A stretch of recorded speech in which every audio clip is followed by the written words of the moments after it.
This episode of Beaten Down is brought to you by Arco Roofing. Are you in need of a new roof? Look no further than Arco Roofing. With nearly 20 years in the residential and commercial construction business, Arco Roofing doesn't just know how to re-roof your house or business, they understand how it was built. Maybe you don't need a complete re-roof, perhaps just a repair will do. Arco's experienced team can assess your situation and provide the best solution for your needs, whether it's a minor fix or a full replacement. Also mention that you heard about them on the Beaten Down podcast, and you'll receive $500 off any new roof. Don't wait until it's too late. Protect your biggest investment with Arco Roofing. Call them today with your free roof report at 940-654-9096 or 817-304-1065. Again, that's Arco Roofing at 940-654-9096 or 817-304-1065.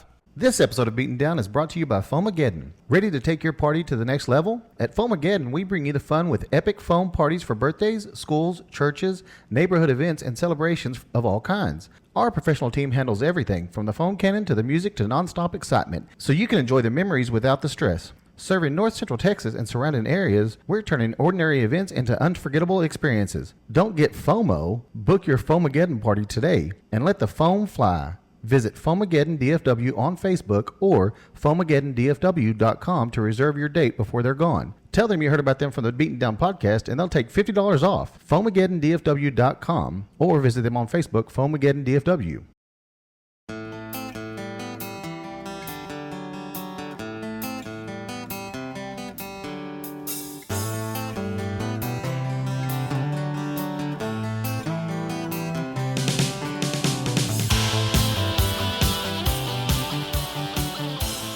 Camera going. Hell of a week, huh? No shit. It's been just a Like kicking the nuts, yeah. pretty much. Been just For both of us. yeah. Well, mine started about Tuesday. Yeah, Tuesday. Yours Started last week. Friday. Yeah, last week. So it's been a full fucking week. Well, so let me start with mine since it's the most recent. We all know that my truck has just been So reliable. probably the most reliable vehicle on the market. I don't know. It's professional grade. Yeah, you know, I think GMC everybody should buy one. GMC professional grade, the diesel Yes. 3.0 I half think ton everybody diesel. should get one. And not only did I love it so much after the first one, I bought two of them so far. Yeah. And dude, they reliable. They are reliable. So this is this opposite day. I see. No, you can rely on them to be in the shop, To be on the side of the road. to be on the side of the road, to have to be towed. And When you sent that again, I was like, you gotta be shitting me. so look, I was in north of Azle, Springtown, Weatherford, and that same day, Tuesday, everywhere.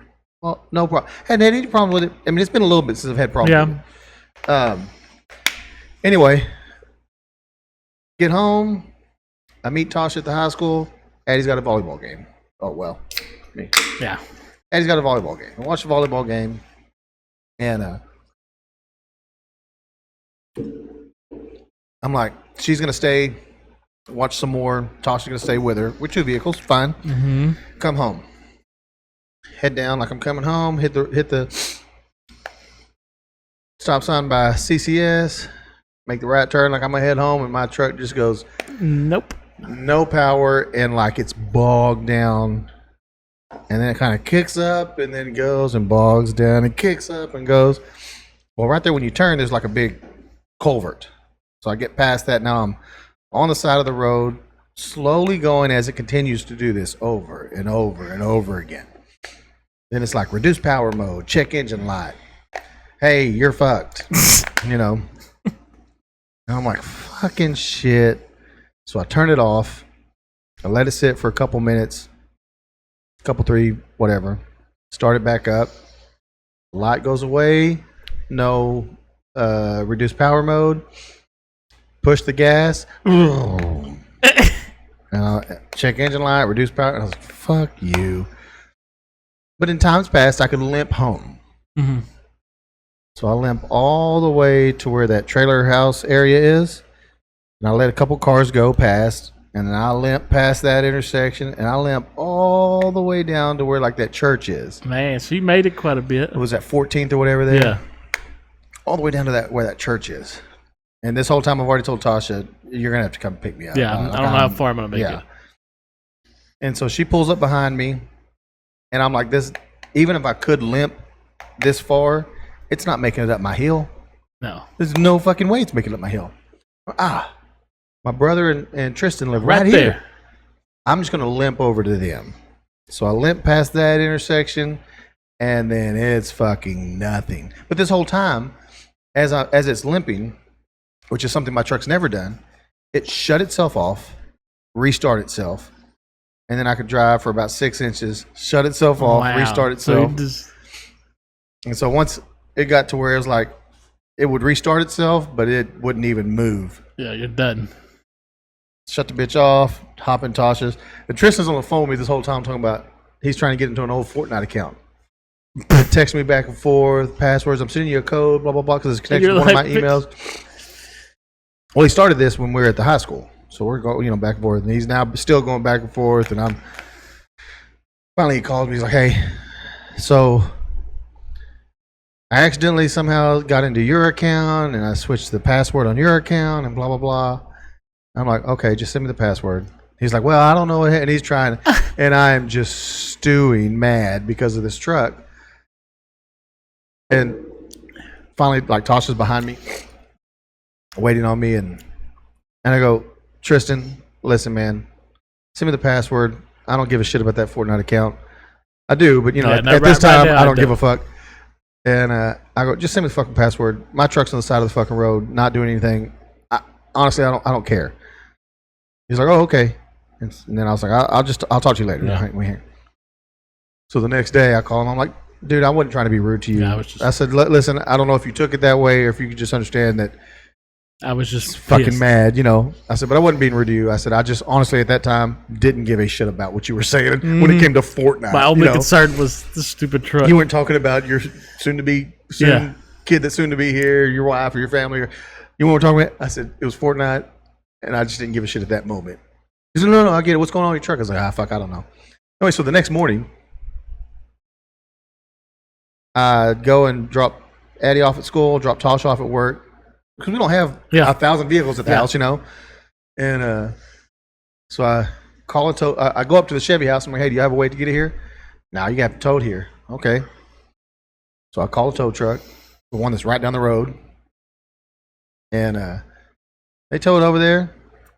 When I pull up to my truck to get a couple things out, it's been probably, I don't know when the sticker was put on, but let's just say it was put on at 8 in the morning.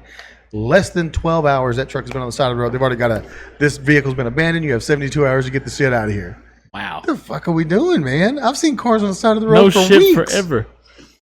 With no sticker that I've ever seen. They were like, we know this truck. Mm-hmm. It might be here for a while. Yeah. We'll see it again. Don't worry. Yeah, so I finally get a call. So that day, they said they only had 2 people in the shop. Everybody else had called in. Oh, and they're doing oil changes all day. They don't want to have time to look at it. So the next day, though, they give me a holler about 10 o'clock.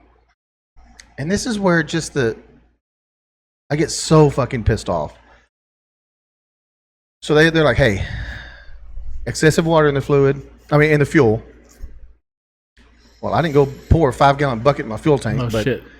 And there's organic material, probably grass, in the gas tank. Grass In the gas tank, but they said organic material, possibly grass or probably grass. And in the gas tank, sucked up to the low side pressure fuel pump, destroyed the fuel pump. Awesome. And they found brass, BRASS, brass, in the fuel filter, so the fuel filter caught it all. Everything else past that was just fine. Well, that's good at least. Yeah. So grass and brass. Yes, grass and brass. Well, they said until we empty it, we won't know that it's grass, but it looks like. But with all the water, there's organic material that grows in the gas tanks. And I'm like, and they brought me out this mason jar, and you could see, my colorblind ass could still see, this is diesel and it's like half and half. What the hell? And I'm like, no fucking, like, how does that happen? And they're like, if you're not buying at a reputable source. And I'm like, I exclusively buy diesel at places that I think I can trust. QTs, racetracks, Murphy's. Yeah, I mean, I don't buy it the hole in the wall mom and pop No. shop over here because I don't know what that's. I don't know. but you got bad gas from somewhere. Sounds like. Yeah, but they're like, well, do you know the last place you got? I'm like, yeah, but I mean, in any given week, I get fuel 3 to 4 times. So I mean, and I don't let it. I let it get down to about a quarter of a tank ish, maybe sometimes a little less, but I don't know. And I literally the day before had just gotten fuel, so I don't know. They're saying like $2,000 to fix that, but then they send me the quote though, and they're like, also, all your brake pads need to be changed. All this stuff. Of course they do. We need to put grease on your door handles and just Fuck off. all this other shit. And the one that I was like, listen, when I have stuff done at your shop, you should know. The computer should tell you. Somebody should know that I had shit done at your shop. They wanted me to get an oil change. I said, I just had an oil change less than a month ago. Oh. They wanted to service my transmission because it's time based on mileage to service the transmission. And I go, well, what is that based on miles? What mileage? They're like at 100,000 miles. I go, yeah, that's a new transmission. Yeah, don't you remember? They go, oh, where'd you get it done at? I got it done here. Oh my God. You did it. It makes you really. And they go, oh, you did? I go, yeah. I keep all my receipts for everything, especially for this truck. And Shocking. yeah, Probably got like that's a big briefcase. yeah. Oh, it's huge. It's like one of these It's fridges. an entire filing cabinet. And like, you had it done here? I'm like, Are you shitting me? Do you not see it? And that wasn't. Well, the guy was like, well, mechanics in the back, they don't see that. They just write up what they think you need, and they send it to you. I'm like, They thought you I'm needed like, okay, but the mechanics aren't the one that call me. You call me here in the office. Y'all don't go look and see that? They're like, well, no. Yeah, Most you of the time don't we look just up trust. You don't look up the history of the vehicle. Most of the time we just trust what the mechanic says needs, and we'll let. And I said, You would no, think get someone out of here. there would remember at least Every time I walk your in the name place, or something. yeah. Because when I guess it was Crazy, wasn't it last summer Yeah. when I took you to pick it up from getting the transmission? Mm-hmm. Because I remember it was hot Yeah. Hot as shit. right around probably this time. Pretty So it prob- made it about probably a pretty year. close. Yeah, but so there was nothing wrong with the transmission, even though it was throwing like a code for transmission. It just seems like you'd be able to tell if it was a newer transmission, even if you didn't know the history. By looking at it, you'd probably be able to tell if the oil really needed to be changed or not. Yeah, yeah. How do you not know I was just in here for an oil change? Even if you didn't, you can look at the oil and And they have their sticker still on the window. I leave what it there. the fuck, man? And it's not You mileage. Need to go It's not even close to the mileage. Or maybe it's date. time for a different place. Yeah, they're close. They're close. All right. Well, at least your car had the decency to break down in town. Well, that's true. For the first I mean, time. it wasn't in Ranger or Well, one time it was in Gorman. Had it towed to So, I Eastland, mean, then towed. you could have been in. You said Nope. you drove to Azle and everything that day, so it could have chose to do it then. Yeah. It's just kind of weird that much bad that gas was awful. Yeah, it was like 50-50. And I'm like, are you fucking kidding me? You went to a farm, didn't you? You got that one. Yeah. You got that. Get that Farm red grade diesel. shit. Yeah, so it's been a clusterfuck. Well, that sounds fun. I'm sure you're happy. Did they give I'm you? super excited. Did they give you ETA on? Nope. That's always good. Yeah. I was like, how long? And they're like, it just depends. We gotta. But here's the thing. So it's $2,000. $1,500 of it is labor. Always. And I went, what? Yeah, the part's like probably $250 or something. Yeah, one was like 400, and one was like 80. So they got to replace the fuel pump. The fuel pump, the fuel filter, which was just replaced when I had my oil changed. Awesome. But it's now the brass is Yeah. in there. They got to replace that now. And then empty the tank of the fuel that's in there and put more fuel in it. Cool. So stupid. You got a water gremlin. I choose only the finest I guess. places to get fuel, and only the finest. I guess I vehicles didn't know to you purchase. were pulling up to the pool and siphoning pool Well, water. when to it said it had grass in there, Facto goes, "Where the fuck you been getting fuel at?" I said, "I guess my lawn." No shit. Just water. But just like Dave, he thought I said gas, not grass. And I'm like, no, grass. And then I saw when you sent a text saying brass. I was like, oh, this motherfucker it was brass the whole time, and he's sitting there saying grass. But he's on. But it was so, both. But yeah, so the guy on the phone told me grass, and I said grass, like lawn. What if it's weed? What if that's what he meant? You ever got gas on weed? What if it was weed? That's the grass he meant. Smuggling. You're smuggling. When your weed that you put in there had water. Yeah. Well, I put the water in there to help it grow.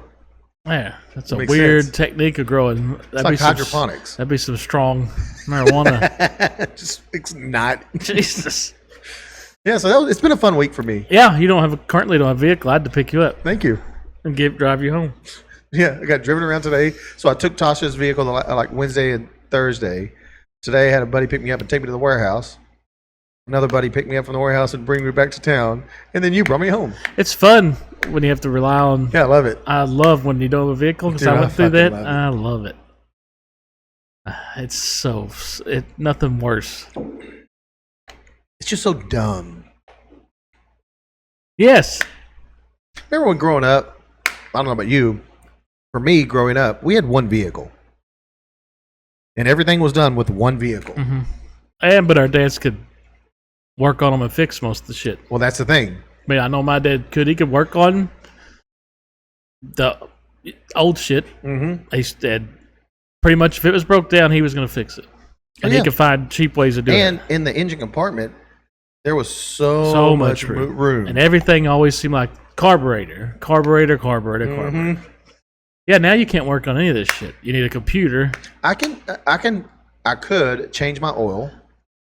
I could change the fuel filter. But that's all just You're not fixing anything. But I'm not fixing. That's just maintenance. Yeah. No, you're not fixing shit on these. No, you probably could do the brake pads. But I mean, Yeah, and that's they wanted to replace my brake pads, and I'm like, what's it at? Your front ones are at like 50. They want to replace all four. Your front ones are at 50, 45, 50%, and your back ones are at like 55, 60%. I go, sounds like that little life left on them. We're good. yeah. Sounds like 50% means there's 50% of life still on it. They're Right. only halfway done. Right. So eat a dick. Yeah. Eat a big bag of I them. went. I don't want anything done Besides- except for what's making my car not run or truck not run. Make it opposite. Make it Look, run. we washed and waxed it for you. That was another $200. And the wax got in your fuel injection. Yeah. So now we have to redo everything. Yeah. So I didn't when I got in Tasha's Jeep to come home, I didn't say anything. I was just stewing. And I guess she knew that probably best not thought she ain't saying She nothing. didn't say anything. She's like, and so been through this before. This is So like Groundhog we Day. get home and I'm just mad as shit, not saying anything. She's not really saying anything. Not because she's like, I don't want to say anything. She's just like, oh, he's mad. I won't. Yeah, I mean she knows. I mean she knows how But to then I was like, you know what? I can't. I'm not gonna do this. yeah. I'll So I talk to started- Tasha. Yeah. So I mean, she didn't do anything. I mean, you didn't see her pouring the water Water and in there. grass in there. I mean, yeah. she coulda. So after 20 minutes being home, I was like, you know what? Nothing I can do. Let's just see how to fix it. Whatever. Oh, I like what David said. What do you say? He said when you showed that sticker was on there, after 12 hours they were. Oh yeah. He said, "Leave it. You got 60 more hours. Teach that truck a lesson. Make it sit out there. Maybe it won't do it better. Like I put that bitch in Yeah. timeout. You're gonna stay here, right? I'm gonna wait till they pull up to tow you off, and then I'll come get you just to put the fear in." Yeah, So much fun. horrible. And it's $100 to get it towed, Mm-hmm. but that'll be reimbursed to me by my extended warranty. Supposedly, we'll see. So much fun. Yeah, it sounds fun. I don't like it. I think you need to drive it off a cliff.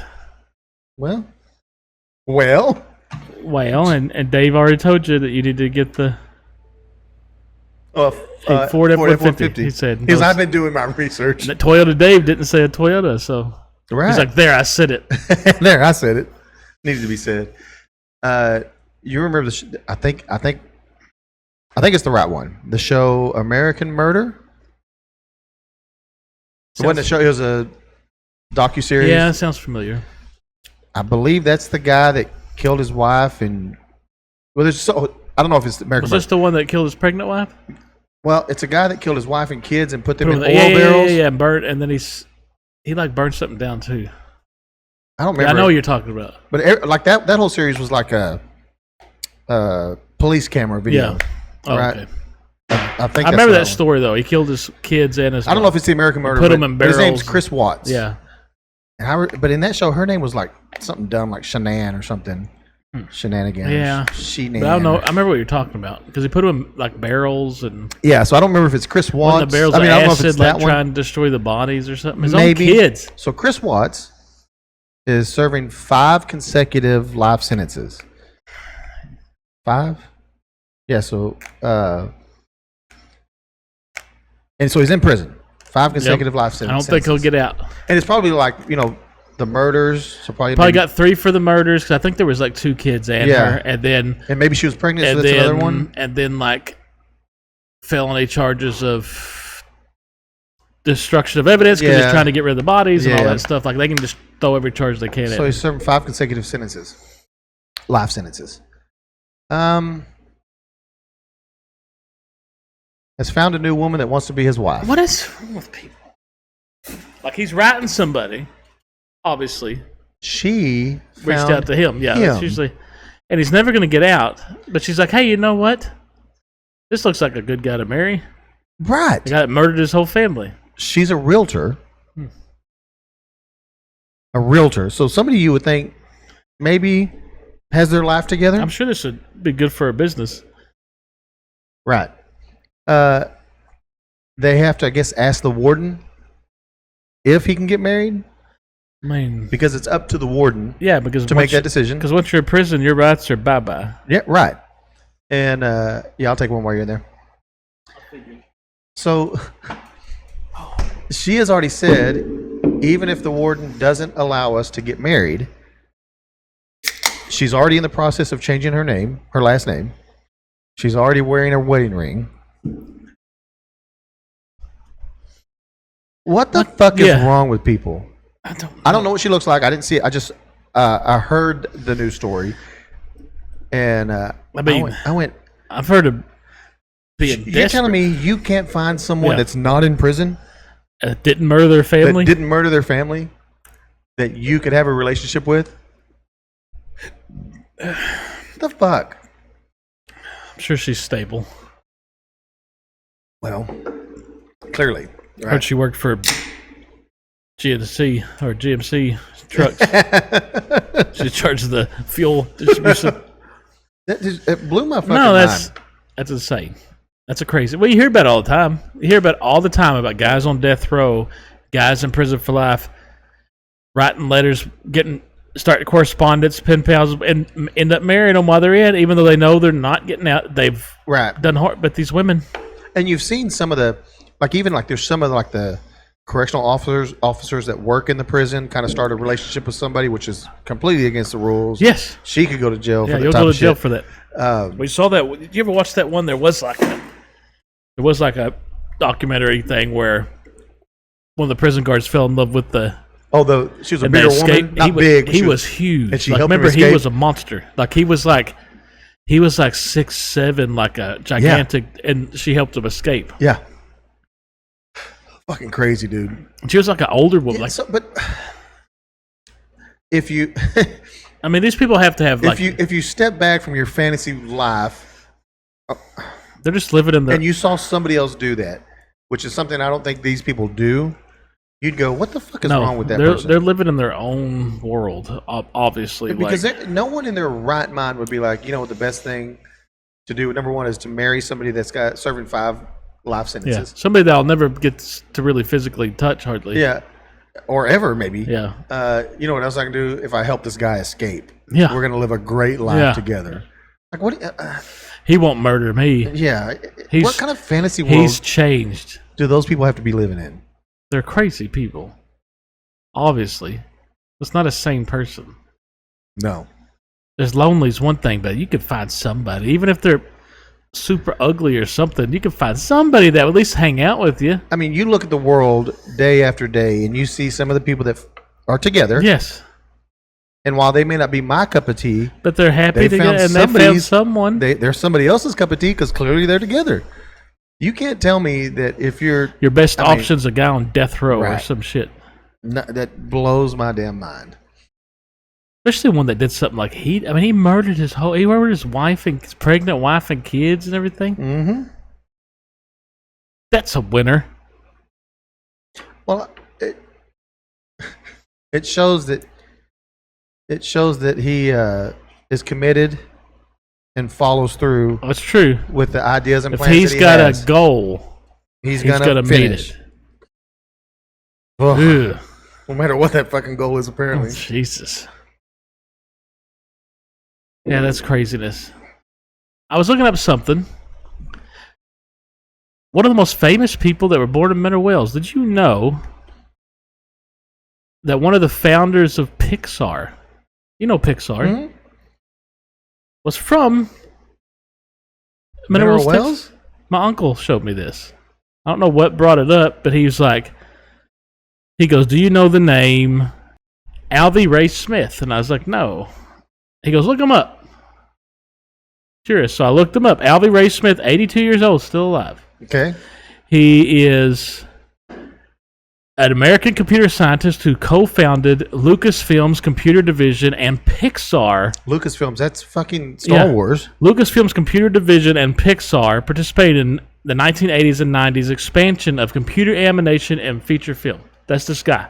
Gosh, damn. He was born in Mineral Wells, Texas.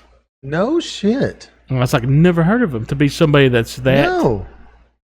Let's say known for Pixar, co-founder of Pixar. That's crazy. And he worked on the Wrath of Khan, the Adventures of like I said, he's one of the Pixar. Yeah, I've never heard that name. What was the first name? Alvin. Alvy. When you started Ray saying that, I was Smith, like Alvin Garrett. Alvy Ray Smith III. Huh. And I tried to look it up more about, like, it doesn't really, all it says is he was born in Mineral Wells, Texas, and spent most of his childhood in New Mexico. So born here, but then left. Yeah, I mean that's But I insane. didn't know anybody. Mm-mm. I mean, he might be the most famous person ever born here. I mean, born here, maybe. I mean, co-founder of Pixar. I mean, I don't know. Worked on Lucasfilm stuff. Shane McAnally. True. That's a name people know. True. You know what I mean? And he's pretty freaking famous. Yeah. But yeah, I'd never heard of that guy. And just saved it because I was like, well, that's interesting. That is neat. What does he look like? The old as shit now. Yeah, never in my life. He's 80. I mean, who knows if he's ever been back here? Right. 82 years old. Well, he probably has no. Here's what he cylinder. looked like back in the. Oh shit! I just now saw this picture. This is back in the day of when he's like. Oh wow, that's Charles Manson. He was hippied out back then. That looks like Charles Manson. Come on. Kinda, but yeah, he's back in the day. He's holding up a? Oh, okay. I thought that was a bong for a second. It's an award. But yeah, I mean, Wow. Ties with Steve Jobs. He's wrote a biography of Pixel and cellular antimatter theory. Oh yeah. Education, Stanford University and New Mexico State University. Speaking of Mineral Wells, you know the song "Dancing in the Moonlight." We were just singing it earlier because you were singing it. Dancing in the moonlight. I guess it's from the 70s, maybe. Yep. So the person that wrote that song, his name's Sherman Kelly. Sherman Kelly. He's actually, that song's been released 3 times. The first time was he recorded it with his band called Buffalongo. It's And it great. didn't do anything. I mean, that's great. Let's pick a band name that Buffalongo. nobody will. When it became a hit, though, it was like in 72-ish, and that's when he was with King Harvest. Okay. And that's the band That's that the everybody. song. That's the song when everybody you knows. hear it. Dancing Yeah. in. So he was with that band.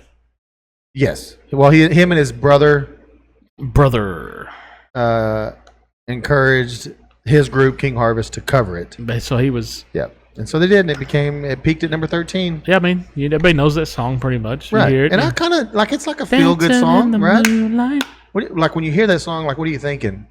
Like, what does it make you feel? Like, Yeah, it makes you think just kind of in a good mood, like you're maybe might be a little tipsy and you're dancing around, right? kind of And having a good time. If Like you had to say, this is the place I see myself tipsy dancing around, where would that place be? well, it's just like dancing in the moonlight, so it makes me think like you're outside, like in like a park or something somewhere, moonlight shining down, maybe by a pool or something like Right. that. Something like that. Beach, maybe, Yeah, something like but yeah. moonlight shining, Yeah. and you're kind of just Everybody's having a great having time. a good time. Yeah. Do you know the origin of that song? I know, dancing in the moonlight. Hey, everybody's feeling something. I didn't know this, and so that song came on the radio when I was with Scott, and he goes, "Do you know the origin of this song?" And I said, Guess "No," I've and never he really- told me like a half-ass, Yeah. and I went, "I don't feel like you really know what you're saying," So you and think so I it's looked it up. So you think he's being typical, Well, I just think he's full of shit. maybe mixing a few stories up, Okay. right? So he is in St. Croix, Croix, Croix, and out down in the Caribbean. Okay. Him and his girlfriend on the beach, and a group of guys come up and beat the ever-loving shit out of him. Okay. Head trauma. They break multiple bones. So they really messed him They up. fuck him up. And then they proceed to go to town on his girlfriend Oh my god. while he is left for dead. So he got beat. Oh, they pretty much thought they beat him to death, and then gang raped his Girlfriend. Lovely. So while he's now in the hospital recovering,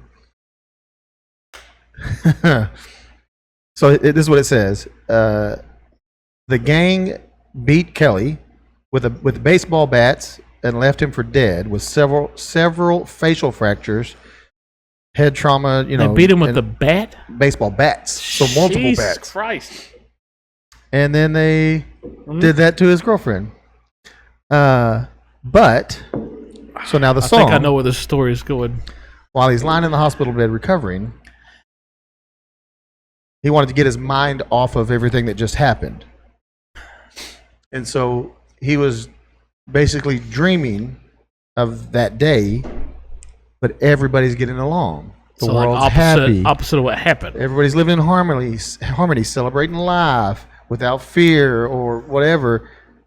And so that's where that song. It's the opposite of what happened So his to him. inspiration was because it was the opposite of one of the most horrible stories you've ever heard. That's fucking. I just like you think. Oh, that's just a good feel. Yeah, good he must. song. Have, That's he a must. feel He good must have been in song. such a good place when he wrote that. No, he was in the worst place of his life. Oh my god. And then I start to wonder. Like I didn't look anything up. But then you kind of start wondering, what other songs are kind of like that? Yeah, right. that feel happy, but then you're like, But then you you find out the background of if it. you you're really going- pay attention to like the lyrics, or you're like, or even just like that. If you listen to the lyrics of the song, no, you wouldn't think anything. But that, yeah, But yeah, you go, what's the origin of this great song? And you're just like, start thinking of happy Yeah. music and what's the origin of this? yeah. I didn't look anything else up. You look up. So I'm happy Oh, and see for what real? the He was depressed, in a terrible headspace. he pulled the trigger, but the gun misfired. Oh, it's fucking crazy. Yeah, that is wild. That is wild. To be able to come up with that song. Like you said, he was trying to get out of his Out of the head, yeah. So he went complete opposite. Dude, when I finally looked, because it was very close to what he said. Little differences here and there, but I was like, oh my god, fucking crazy. I did find out. Remember the birds that we keep seeing here? We call them either hawks. the hawks or eagles, or Yeah. So they're not any of that. so it's not a hawk or eagle. It's It's a Mississippi kite. they look like I took a picture of it and Google. they look like They look like a little hawk or something. Yeah, they look like they a look little- like a mini eagle because they're like white headed. yeah. I'm gonna especially that Black last body. picture, they're cool looking. Yeah. It's a Mississippi kite. Apparently, they come here to eat all the cicada and to breed. To eat all the cicadas and the grasshoppers and the crickets and everything. Mississippi kite. And if you actually look at pictures of them, they actually have like a like blacks around their eyes too, like it's a little mask. Like kite, like you fly? Kite, like a fly kite. And I go, because when ChatGPT told me that, I go, I'm in Texas. And they're like, no, Texas is exactly where they go because they come here before they go to South America for the winter. Known for its falcon-like flight. Yeah. And they dive down to eat like cicadas and stuff that are flying around. And yeah, primary eats large flying insects, including grasshoppers, cicadas, dragonflies, and beetles. Catches and consumes prey entirely mid-air while soaring and gliding. Like it eats it while it's mm-hmm. Occasionally will eat small lizard, frogs, snakes, bats, and small rodents or birds. But it prefers so open woodlands, savannas, river valleys, and increasingly in suburban neighborhoods, city parks, golf courses. Especially with water. Yeah. So they're drinking out of my damn pool. Common across the southern Great Plains and southeastern United States, with a breeding range expanding further north into parts of New England and so they go everywhere. Mm-hmm. They're cool looking. Yeah. Like you would swear it's some kind of little hawk or eagle or something. That's like what they look like. A golden hawk is what they kind of... have you been watching any of the Little League World Series? Yes, because my dad has. Yeah. So, softball and baseball side of it.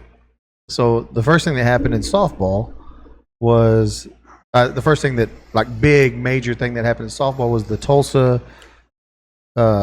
Major League Division girls, softball girls. They got booted out of disqualified from the competition.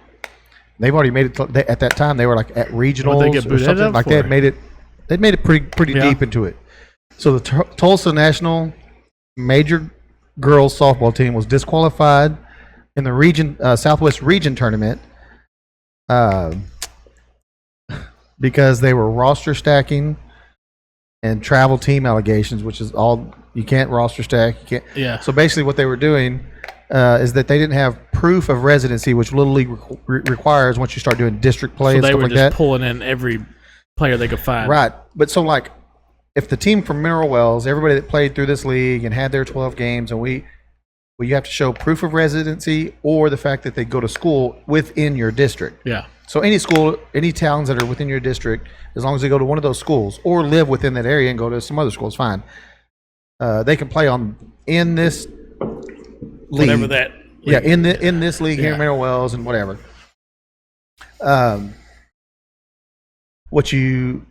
But you have to show proof of whether you live here or, and then with the proof to live here, it's parents' driver's license and there's 3 different sections. You have to have one from each. And one of them is driver's license, one of them is a bill, and one of them is car registration or something like that.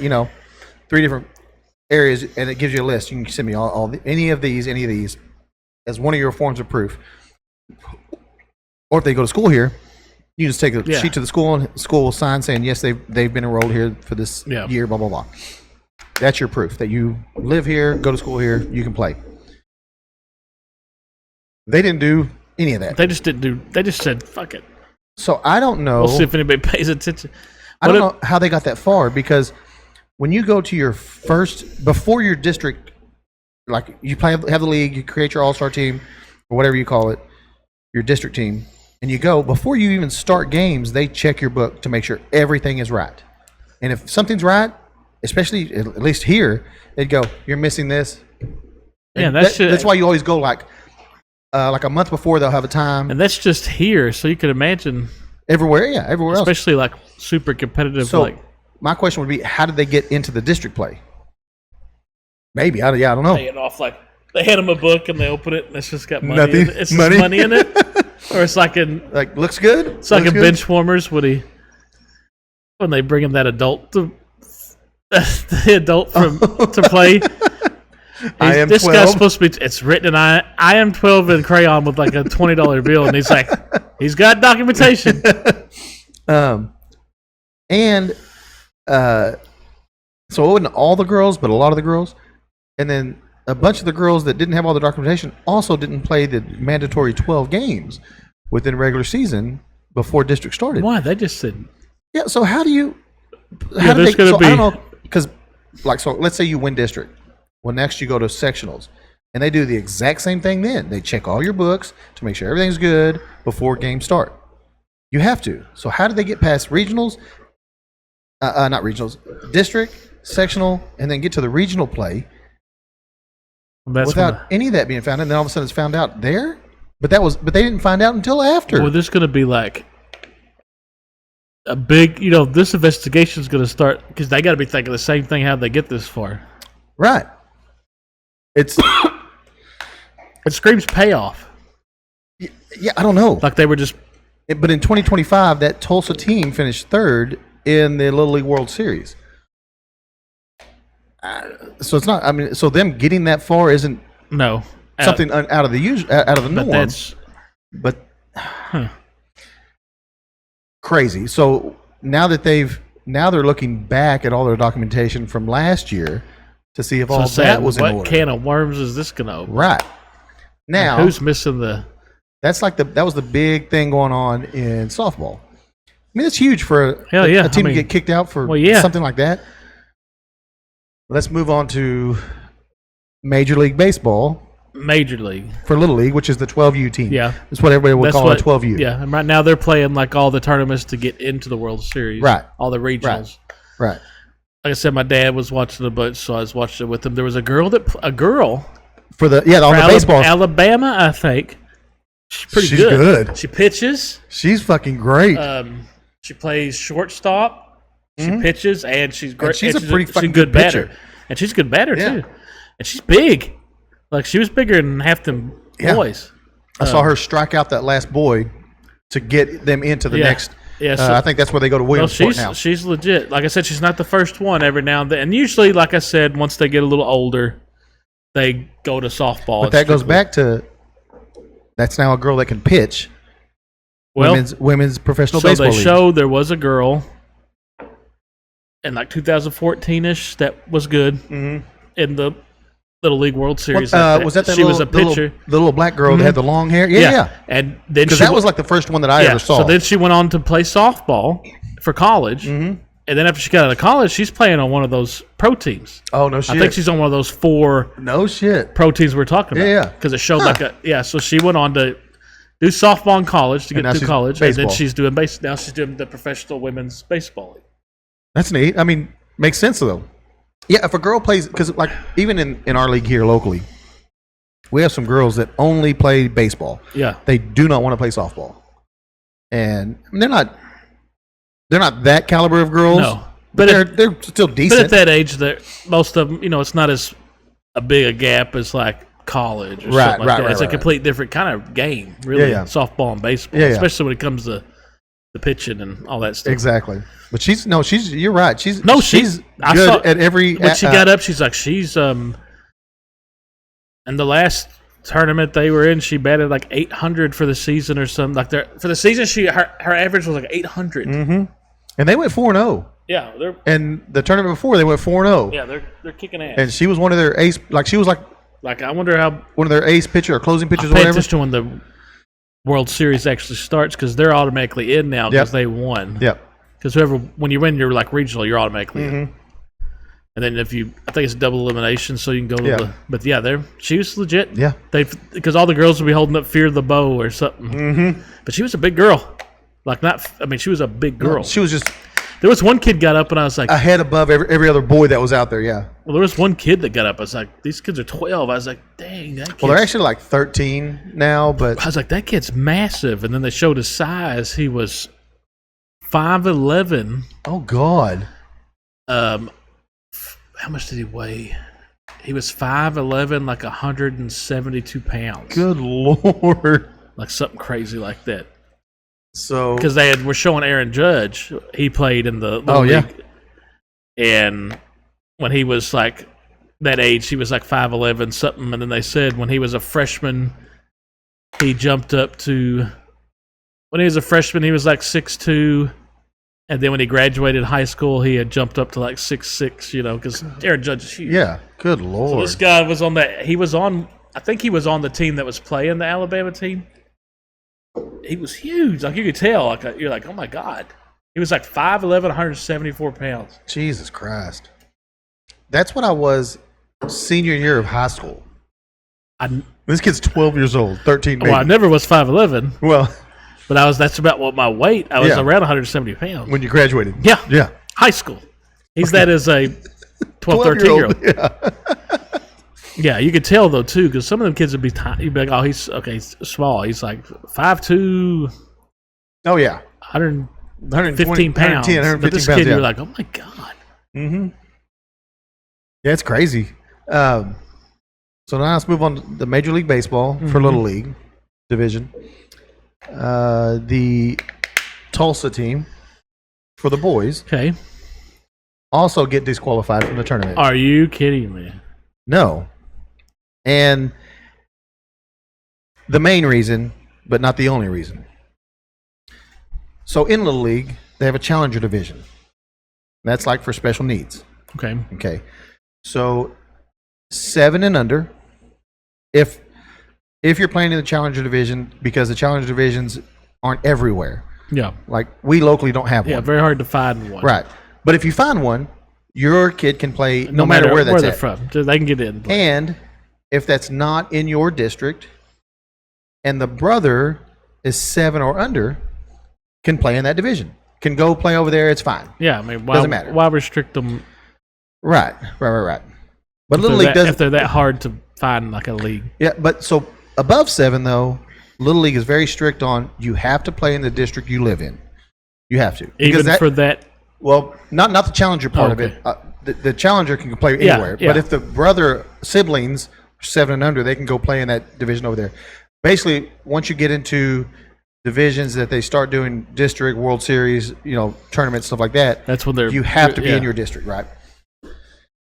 So they said, okay, so this brother of the sibling on the Tulsa team is playing in the challenger division.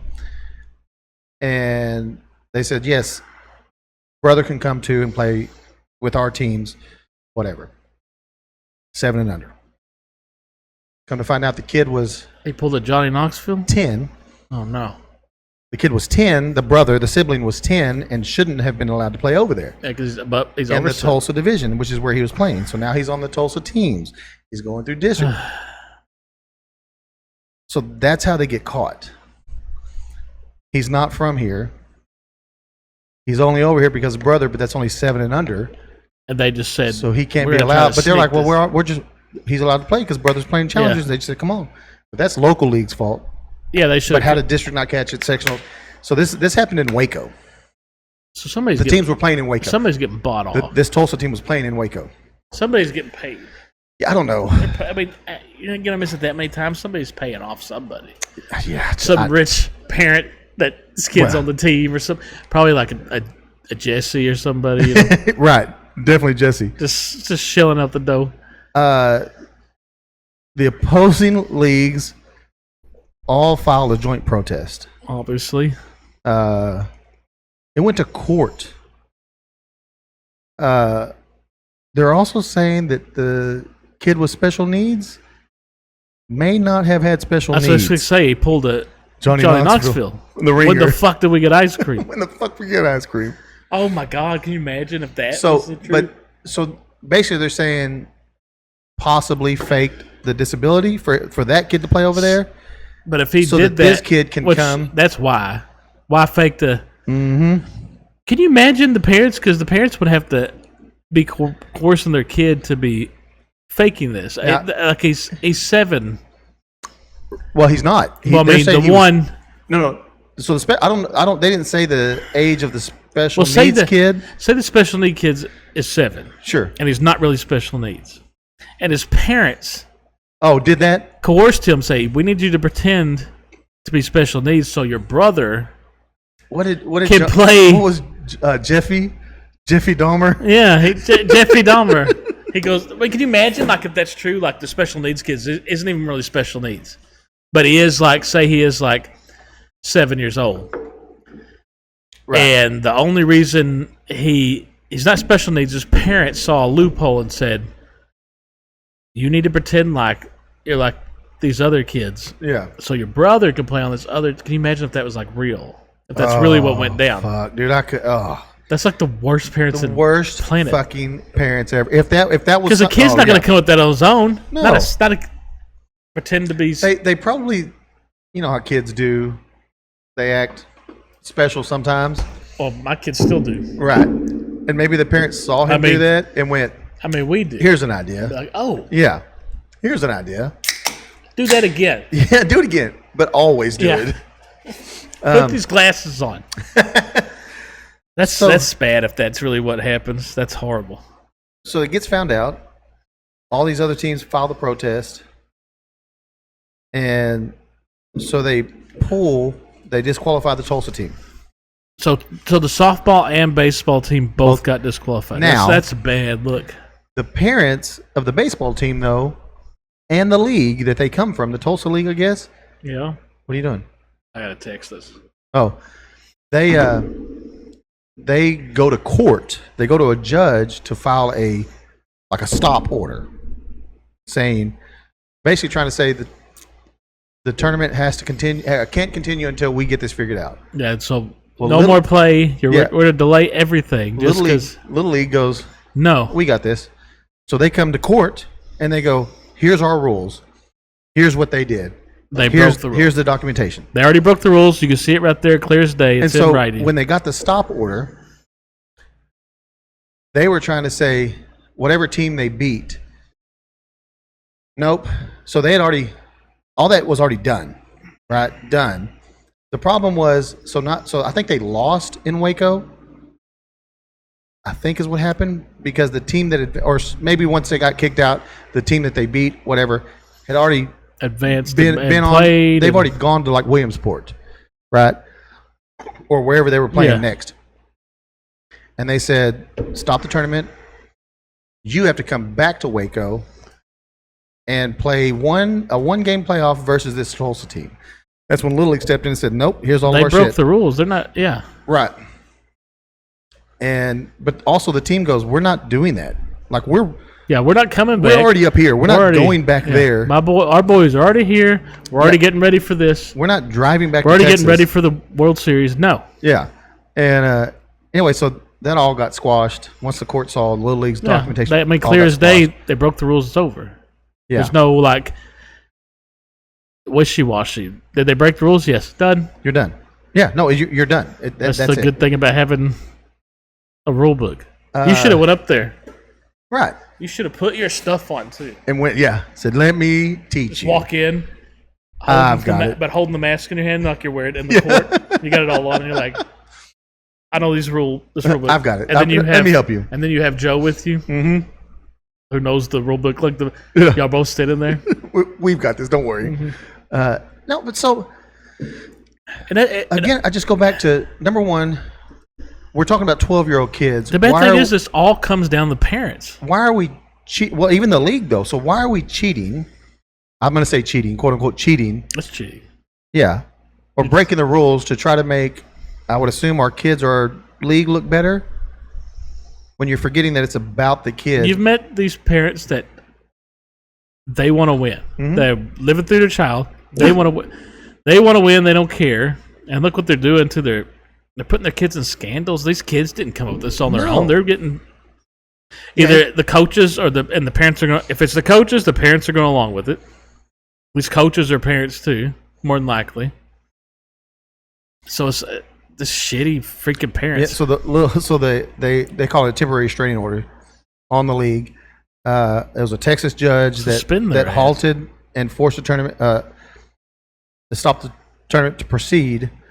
Then the Little League came with over 300 pages detailing the falsification. After an emergency hearing, they dissolved the temporary restraining order and said, "Let's go." Now, what should their punishment be? Like, well, that's just the other thing, right? Because it used to be like what was they called it the death sentence that SMU got when SMU got caught cheating in college. Yeah, right? They weren't allowed to recruit a player, play in any conference for like 20 years. Yeah, it killed the program. SMU it took them just now to get out of that. Yeah. So, do you do something like that where it's like y'all are banned from the college world? I mean, y'all are banned from the Little League World Series for. Well, so what they can, mean, there's a few things that they can do, right? Like they can do that. They can ban them from playing there. Yeah. They can revoke their charter so they can't be Little League anymore. Because then this is like with that, it's little kids. They didn't come up with it. You're punishing the kids that they don't get to play. But you're base. also punishing the kids if you say you can't play in the World Series. I'm saying you're punishing the kids are getting punished, but there has to be a penalty. But there has to be a penalty. There has to be, because if there's not the next. But so if you revoke the Little League charter, they're just not Little League. They can go play Pony or I guess whatever the Select other leagues whatever leagues they want to play in. I mean, you don't have to revoke their charter, but you just say, because all of this looks like it was motivated to get into the World Series, right? All of this is, you can't play in the World Series for like 10 years, like you're just done. Right. Yeah, I don't fucking. They have to do something. Yeah, but what do you do that doesn't? I say hurt the kids, affect the kids in some way, right? Yeah. Either way, you have to punish it.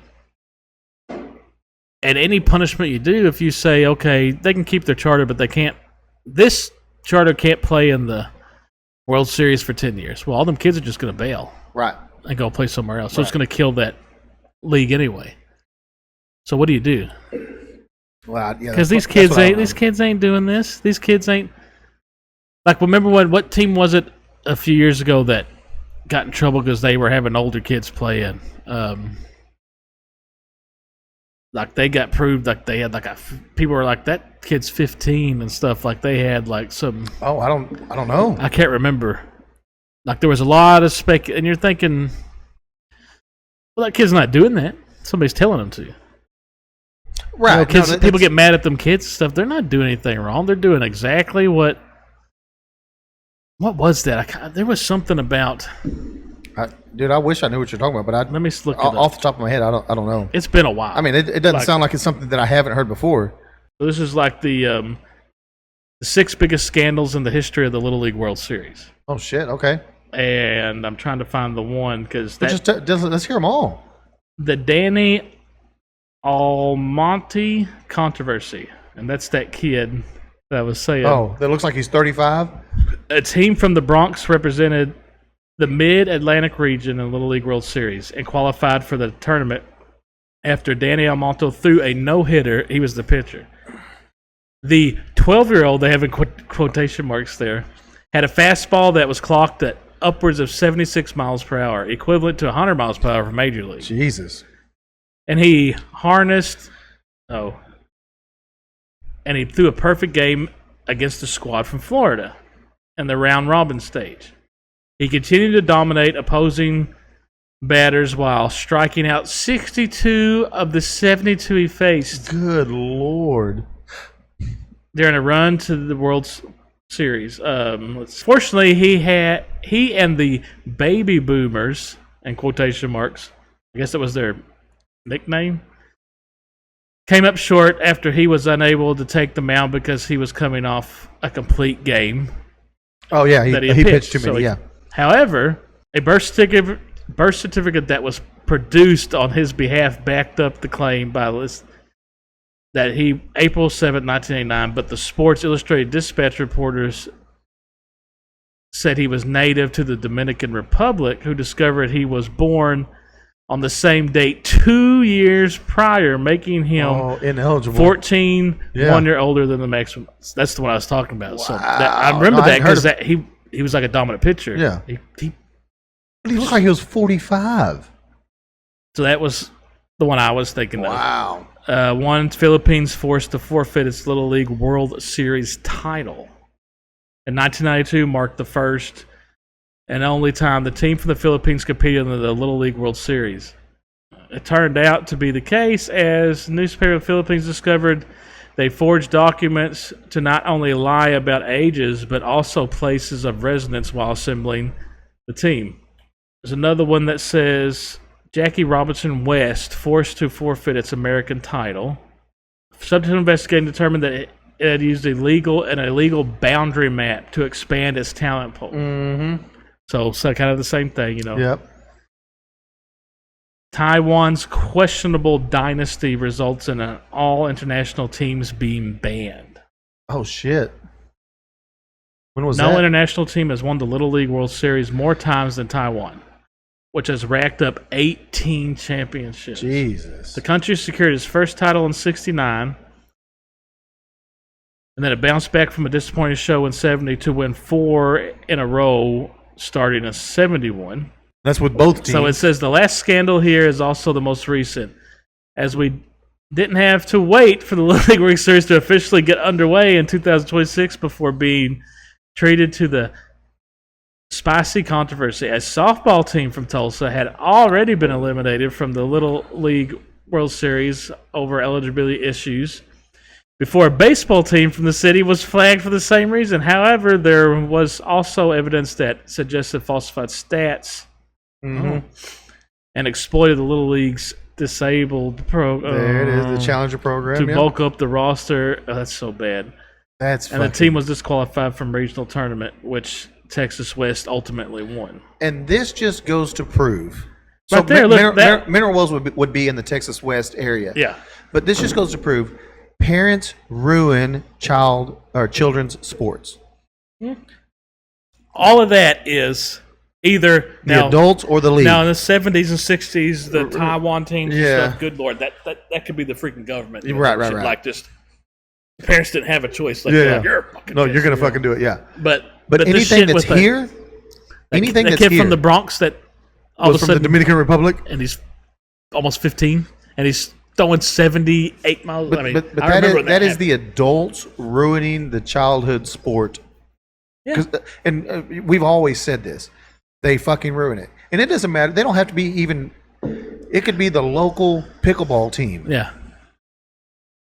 The Well, we've parents. seen it- There's always going to be the parents seen that it in- ruin it for the We kid. see it in Pee Wee when we coached all the time. It's like, dude, stop trying to live through your kid. Let your kid just play. Mm-hmm. Sure, you want your team to win, but that's not what it's about at that age. It's just learning the game and having fun with your friends and learning some discipline. Right.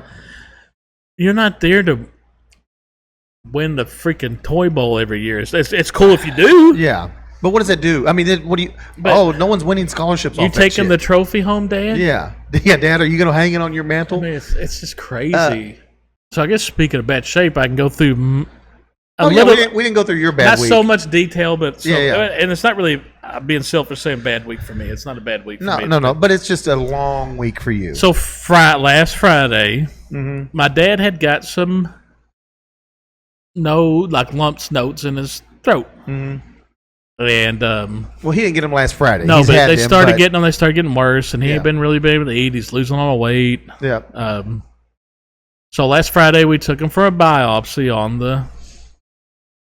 and when we took him, he was just so frail looking to me, and he couldn't catch his breath. And it's not like Which is crazy because well, Dad's usually your like dad's not a big guy, but Well, I he's mean, always been a bigger guy. he's built kind of like a bear, and he's 6'1", and he's usually walking around about 235, 240. You know, and that's not fat. You know, it's No. he said that as biggest he got to like 275. You know, when he was hardcore and partaking in things. Yeah. But so we took him, and I could just tell he wasn't doing good. He wasn't breathing right. I didn't like it. He had that lump in his throat. But didn't you see him? I saw him a few weeks before that, Yeah. and that's when I was telling you, man, he's lost so much weight. You know, he's down to like 180 pounds.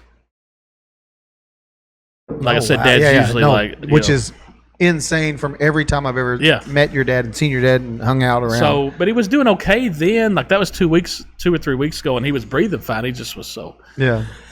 The weight loss was Right. traumatic, and then we knew he had lumps in his neck anyway. But it had got worse. So we took him to the biopsy, and after the biopsy, I was like, "We're in Fort Worth at the Baylor Hospital. I can't remember what the name of it is. It's over there in Fort Worth. Yeah. And I was like, we're going to the ER while we're here. Yeah. Took him to the ER, and then so I already chalked up. Now we're in the ER. We're going to be here forever. Fine. We didn't get him checked. We'll take him, go do tests, bring him back. We'll take him, go do tests, bring him back. We'll take him, go do, it's going like that for hours, And then finally they're like, okay, we got a room in the ER. Let's go back there and discuss. For the ER, emergency room, like you think things happen fast. And like I said, But they don't. They initially, I guess since he came from the main hospital, Yeah. which is in the same building, and he had, the first time he went back was fast. Like, But they got nothing him- happens fast No. in the ER. So we're there for most of the day, and this was probably 5:30 or out when they were like, finally, let's take him back there. We'll discuss what we're seeing, because they did like CAT scans on his neck and blah blah blah, Yeah. and they were like, yeah, we don't like how that one of the lumps is starting to obstruct his breathing. Oof. We don't like that. Yeah, no We're gonna- shit. We're gonna admit him. Yeah, me either. And yeah. then they said when we were doing scans on his neck, we saw like the bottom part caught like top of his lungs, and we saw something there, so we don't like that either. So we're gonna do a full chest scan, and then the RN had talked to us, and they're like, okay, we don't like how that looks. I don't want to scare you, but we're gonna, we're admitting him, blah blah. And then they got him to a room, and then it starts like that was Friday. And Yeah, that was all that because you were like, I'm going to take my dad to for a procedure. we were supposed to be just the going biopsy. to get the biopsy, and Yeah. after that, we were supposed to be coming back home. Yeah, That didn't happen. yeah. But that's when you said you noticed the breathing sound. Well, he wasn't, because we had to walk when we were walking from the parking garage to the hospital, which is a little bit of a walk, and it's uphill too. So we got him they took him from ER to like a main room, yeah, and he's doing okay, and he's at least in a hospital where they're watching him. mm-hmm. So I got home about midnight. Got there at noon and got home about midnight. Yeah, that's fucking terrible. Actually, it was after midnight. It was like Yeah, that was like Friday. it was right? like almost it was almost 1. And I went to bed at about 2 because unwinding and everything. Yeah. Did you have any beer when you got home? No, Dude, I might have. I thought about it, but I I might have come home and I just thought sat about in it, the but chair and drank a few beers. But it was like, and I hadn't ate anything, so we had stopped at the QT through Weatherford on the oh way. yeah, hot dogs. No, I wasn't eating nothing too crazy that late because it was like 12:30, and What'd you get? Yeah, acid reflux. So I'm just looking. What are they? And they had like these they had these wraps and sandwiches. And Oh, stuff. yeah. I got like some kind of Nice cold, turkey yeah. wrap, and it was pretty good. Mhm. So I ate one of those from Weatherford to home. So I wake up Saturday, and Did you grab a brush and put a little makeup? yes, Okay. did that before I went to bed. I just got some on his check up. So I got up Saturday, and we're just checking on him, and he's doing okay. And so it's me and my older sister with him all day Friday. Yeah. And Saturday, like my mom and younger sister, they're with. I just wanted somebody's with them. Yeah. They were going to see him, and so I didn't go Saturday. We hung out. Did we hang out Saturday? I think we did. Yeah, we did. We played. Yeah. Yeah, that was pool Yeah. time. Yeah. So we hung out Saturday, just unwind. I was like, I need to relax. And then Sunday, I went back up there because I'm going to see him anyway. And then as I'm leaving, they're like, hey, they want to do a tracheotomy on him. And I'm like, what the? So I'm hauling ass to get there. Me and Chas get there. We sit with Dad for a few hours. They come and get him we know the tracheotomy is going to happen, so they come and get him. We go with the ER. Oh, they take him area. somewhere else to do it. Yeah, the ER in the same hospital, but Do they? Does he have a catheter in? no. Okay, so he can get up and move around. He's a fall risk though, like Carlos. Right. So every time he has to get up, he has to push the button and say, "Hey, I need to go use the bathroom." Even if you're there. Yeah, it doesn't matter. It has to be somebody from the hospital. Yeah. It's all liability stuff, Yeah. They made him sign like all these paperwork, Yeah. like. So we're there Sunday. They take him back. First we were there. So we're sitting like in the ER, like I call it like the holding cell. The bullpen. Yeah, where they push him in there and it's sectioned off by. The curtains. Yeah, Yeah. and they're letting us sit with them while they had to shove these gauze. They soaked these gauze in this stuff, and then they shoved it as far as they could up his nose. And it's supposed to not only numb it, but dry it out, because they're going to be running things up his nose during the tracheotomy procedure. So it's supposed to keep it, not only numb it, like, so the pain ain't there, but dry it out so he's not bleeding and everything like that. So No shit. she's shoving this stuff, and I'm like, dang. So then Dad's laying there, and he's got these gauze shoved up his nose. This is before the tracheotomy, right? Oh. So they got to dry out because they're going to be running things up his nose while they're doing all that. The fuck. I don't know. So That's the last I see him. He's just got this stuff shoved up his nose, and they got this silver like shower cap on his head. I said, "Dad, you look cool." And he's like, man of many words. Yeah. So they take him off, and we waited till he got out of surgery. Everything went good with the tracheotomy. He had a mass on his vocal cord, so they took a biopsy from that. Yeah. So that was Sunday. Everything went good. So then during the week, different people have been visiting, making sure that somebody's always there.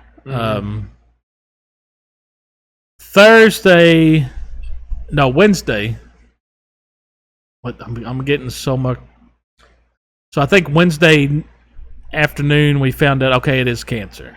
That's when we got like Also, a weird shitty way to find out. Yeah. Quite possibly the worst way Dad to said find some out. nurse come walking in there, just her and like with a chaplain. Mm-hmm. They're telling me he has cancer. He's by himself. Like nobody's made it to him yet.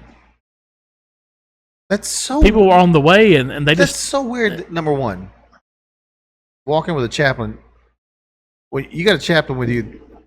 any movies we've seen that means some That means terrible things, right? Yeah, But number two, the doctor didn't even come say something. No, it was like a nurse, and it was like he's by himself. And Right. Dad had told him there was people on the way. Yeah. You didn't wait. All she told him was basically all he found out was he had cancer, but he didn't find out what kind or anything. Hey, you got cancer. What do you want for lunch? Is he terminal or anything? Right.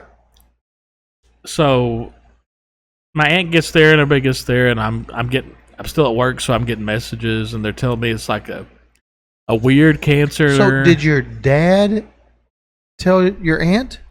Pretty much. God, it's so fucking weird. Because Sheila got there like right after or something, so she's like texting people and everything. But Yeah.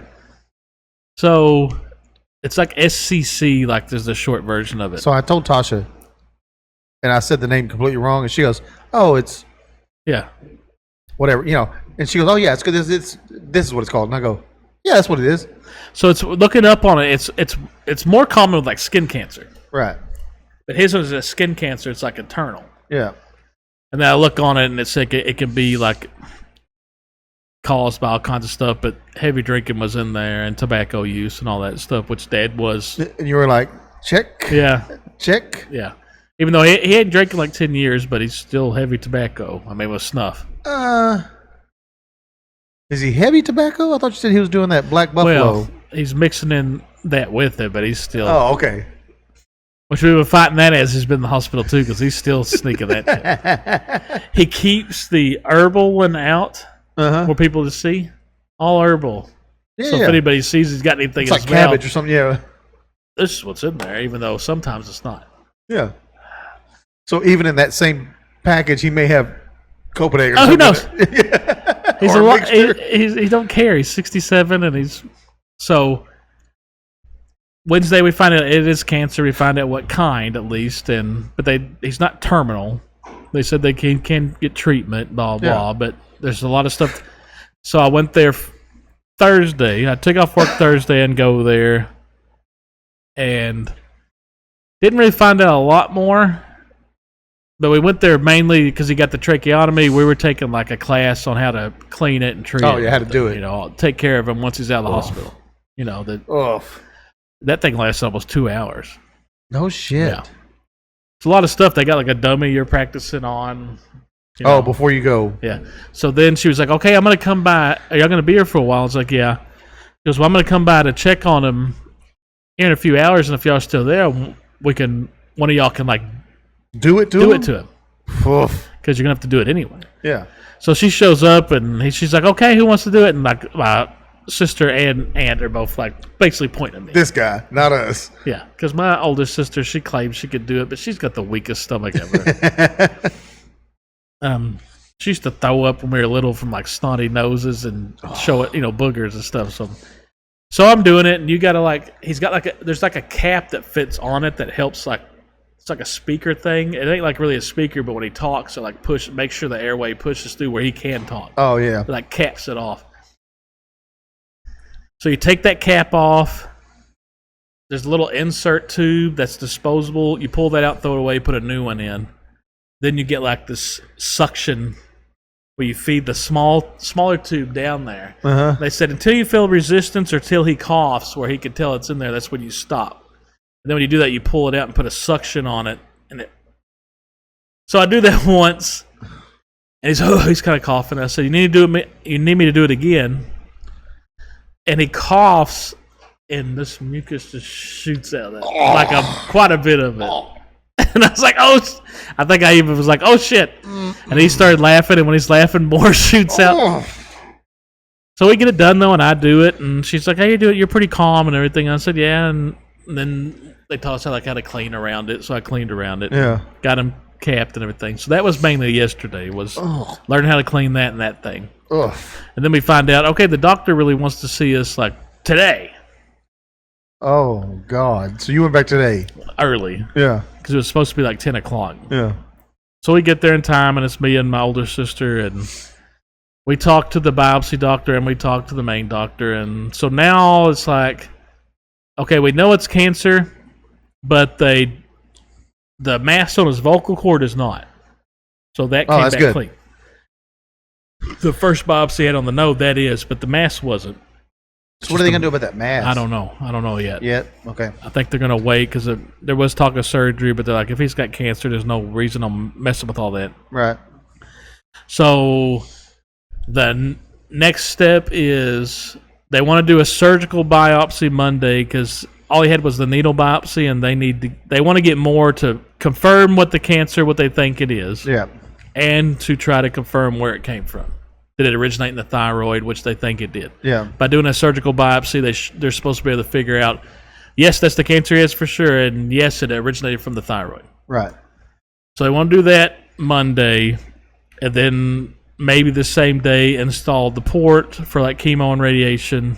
And they keep pushing this feeding tube thing, but my dad is fighting it tooth and nail. Like, he don't want to have that feeding tube. Right? They're blending up all this, like he's eating mashed potatoes and like blended up food and blending up. But he's getting it down. But the doctor's like, I know he's getting it down now, but I'm concerned that when he does start like radiation to chemo, that's going to have a lot of stress on his throat, and he might not be able to eat food then. So that's why he wants to just go ahead and do the feeding tube now. But that's like, I don't know what a feeding tube does. So like a feeding tube, it's just liquid stuff put into you? I guess. I don't know. I'm not sure on all the details. You haven't even looked it up?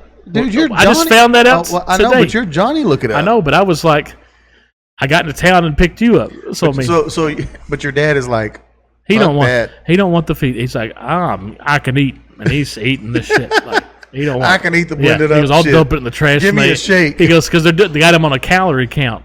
Okay. To see if that's kind of his determining factor. Feeding tube. If you're not getting down enough calories, they're going to be like. So they're watching him. He's making himself eat They're it. watching him, so he made a joke about, I'll just dump it in the trash. Like, they're not giving me that. It's like, Dad, you can't dump it in the trash. You got to eat. Yeah, they'll see it in the trash, by the way, just so you know. But so surgical biopsy, port for the chemo. Once he starts, it ain't started yet. Yeah. Feeding tube, maybe. Then after that's all done, he can probably get out at the end of the week. Mm-hmm. But then he has to schedule a PET scan, which is a full body scan, to see if the cancer's anywhere else. Yeah, I was going to ask. So they took that full. So he had they saw nodes in his lungs, but they said they're very small. Yeah. They're like 7 millimeters or something, very tiny. Yeah. They're like too small almost to get a biopsy on. Oh wow. So they want to do a full body scan to see if they see that like anywhere else. Yeah. But the thing is they're like, well, we don't have a PET scan at the hospital. They don't have a PET scan machine at this hospital. I'm like, this big ass hospital, it's got 7 floors. That even has a floor where you get chemo and radiation treatment. You don't have a PET scan machine. So where do they? He's got to go somewhere else. You have to schedule a outsource it. Wow. Yeah.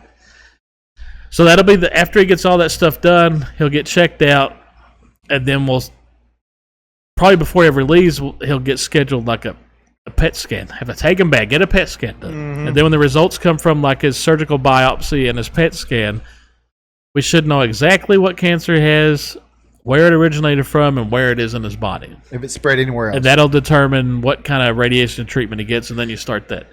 So that's where we are. That's fucking crazy.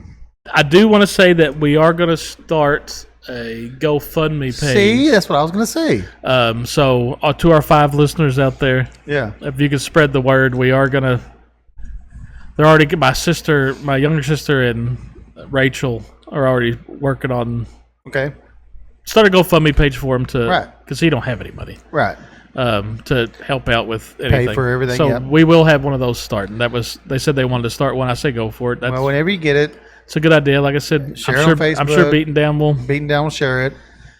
just anything will help. 'Cause All the money we have coming in, we'll donate some money. it is time for we ain't had one in a while. Hmm? Danny and Blake's Death Corner, sponsored by the Magellan shirt he's Boop, wearing. boop, boop, boop, boop, ba-doop, ba-doop, ba-doop, boop, boop, boop, boop, ba-doop, ba-doop, ba-doo. So there were 2 that I Yeah. thought Deserved. deserved. Okay. The first one, her name you won't recognize. Okay. Teddy Moore. That's her name. Teddy Moore. Teddy Moore.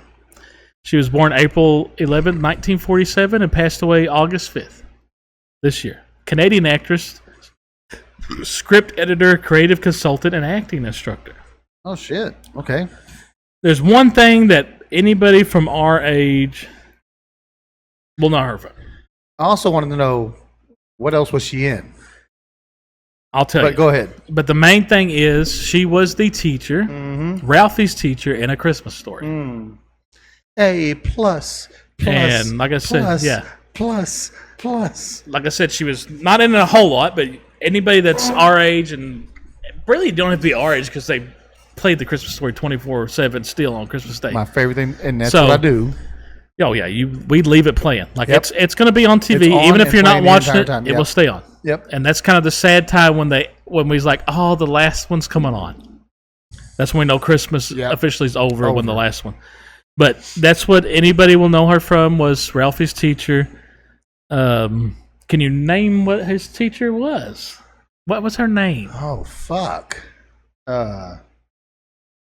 Think about she's writing it on the board, and when they all have those fake teeth in her at the like one of the first scenes when they go to school. And they said, "Hello, Miss." Yeah, And they had the teeth in, so you can't really hear it too good. I couldn't. Miss Shields.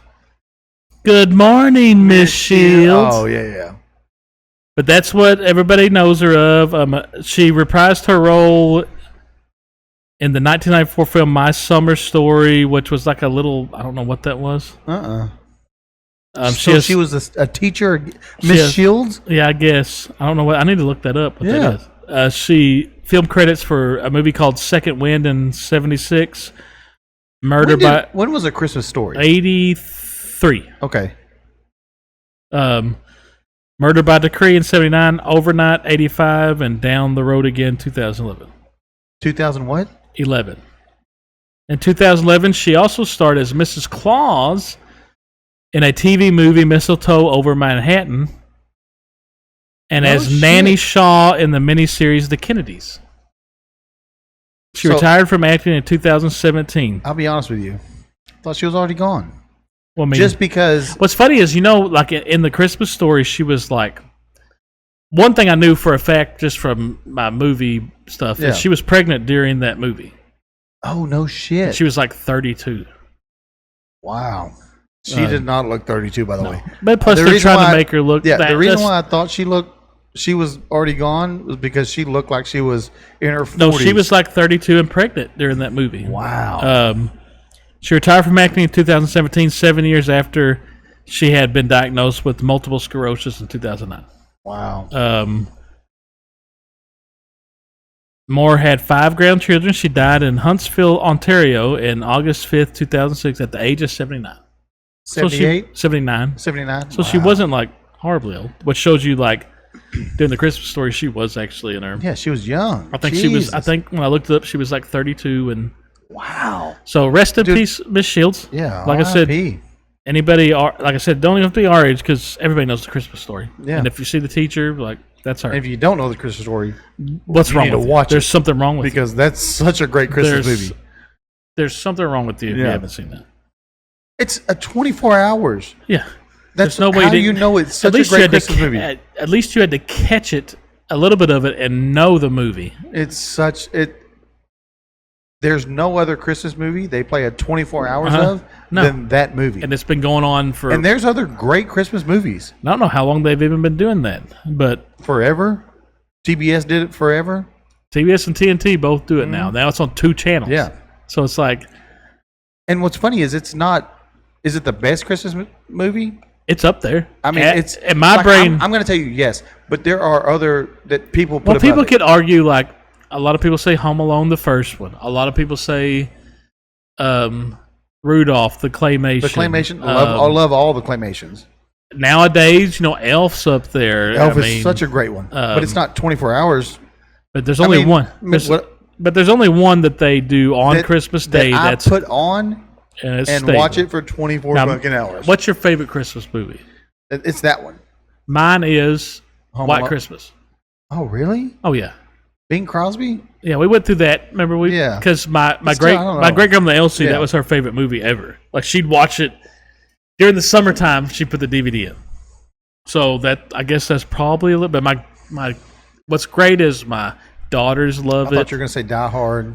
No, We that's have to not a get into Christmas. that That's not a fucking thing. Christmas. It takes place during Christmas, but it's not. If you Yeah. want to say that, then Lethal Weapon is too. Because Yeah. no, it is a movie. It's an action movie that takes place during. It is not. And Hey, Macaulay Christmas- Culkin, who is the Godfather of Christmas, Right.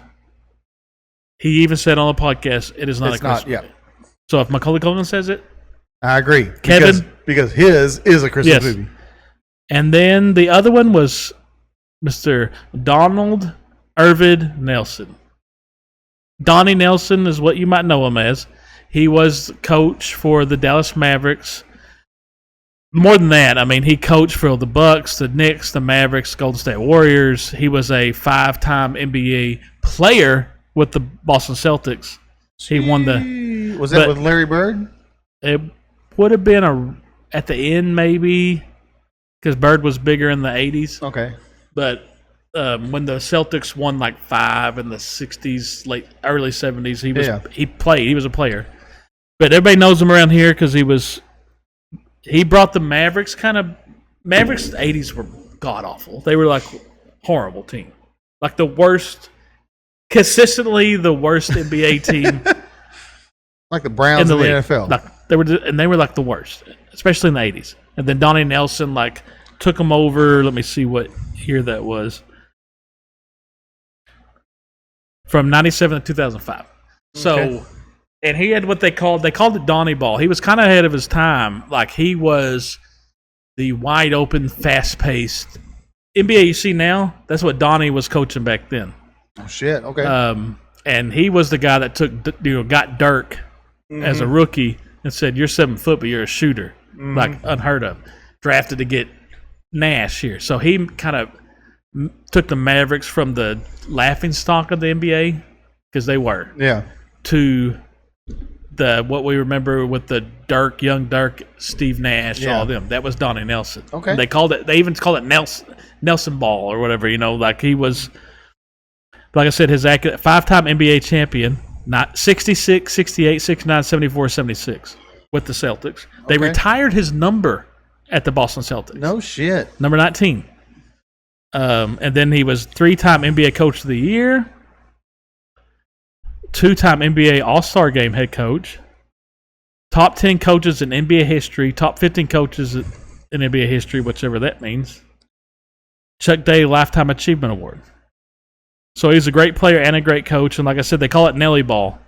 When you look up Nelly Ball, and that's what, like I said, Nelly Ball is offensive strategy in basketball developed by NBA head coach Don Nelly Nelson. Is a fast-paced run-and-gun offense, relying on smaller, more athletic players, because back then that was like the big centers, and that's what the NBA is now. Yeah. Like a lot of people attribute like what the NBA became to him. Yeah. Well, when you think of basketball, you think of very tall, Yeah. very, you think of very big men. But he smalled it down and fast, and that's Yeah. what the NBA is now. Yeah. All offense, hardly any defense. Well, that's why Jason Kidd was Yeah, big. and that's why, like I said, people said like he was ahead of, and he attributed though. He said his coach in Boston kind of did that in the shit. '60s. Wow. But yeah, Donnie Nelson, and he was a funny dude. Like he was one of the coaches that was funny. So when Norm from the ticket was getting like a, I love this story. Like he was getting a achievement award for 40 years in like sports radio or something.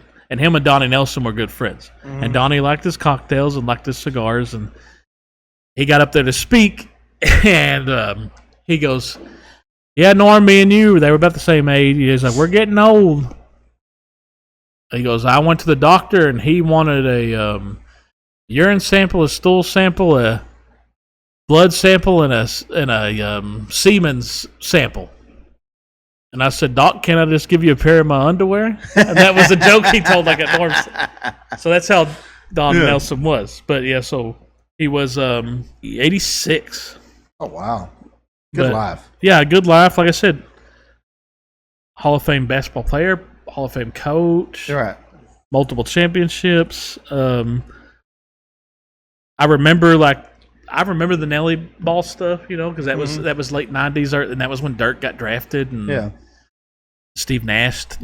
That's when he made the Mavericks relevant again, and they hadn't been relevant for 10 years. Never been big basketball. Never watched. What's funny is when I got big in the Mavs was because of that time. But even when the Mavs were good, for the 3 years they were good or whatever they were good. They were. I just never watched. Like I said, they were awful. Basketball is my least favorite sport.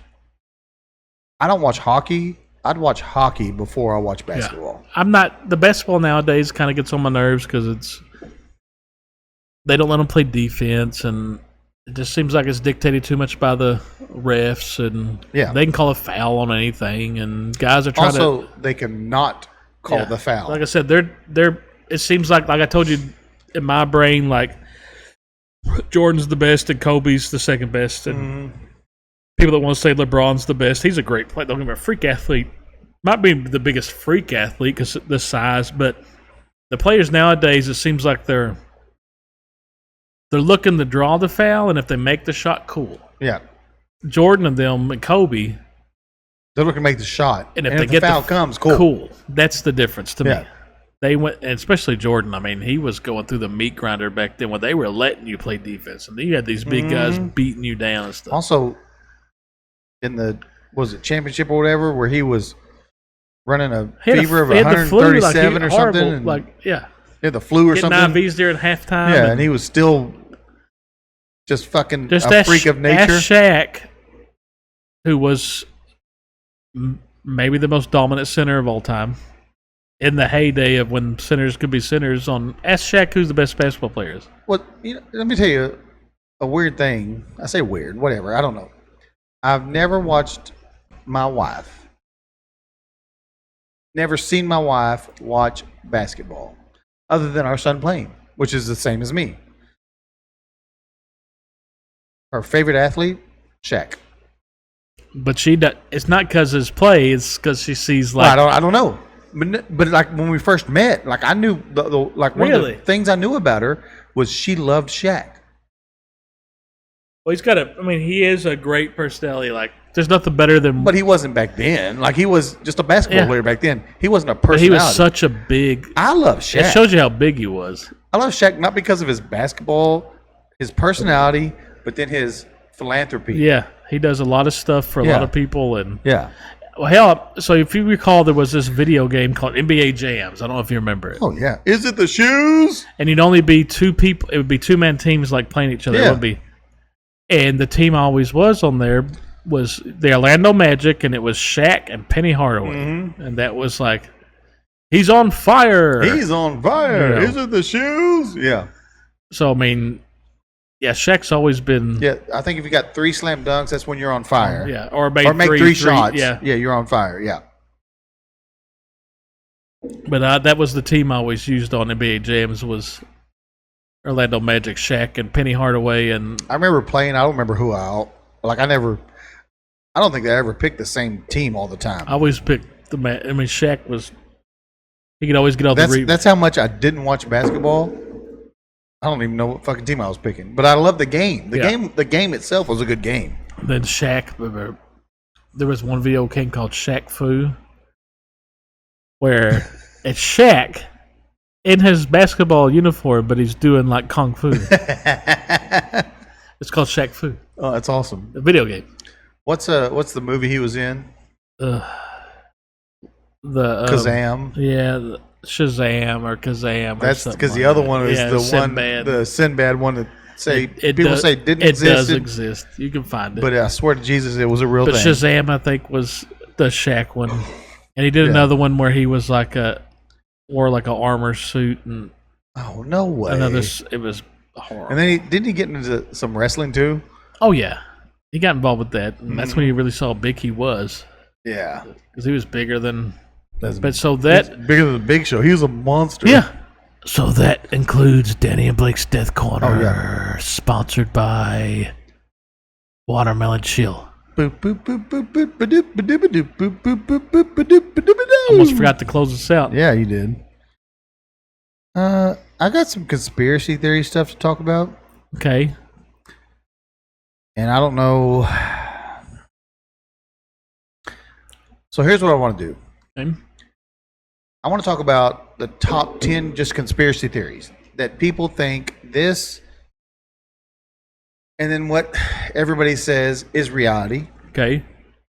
But then I also want to go into conspiracy theories that were proven to be true. Was everybody thought we're crazy, and then And what do they say about conspiracy theories? Now, I think the saying is, give me 2 weeks.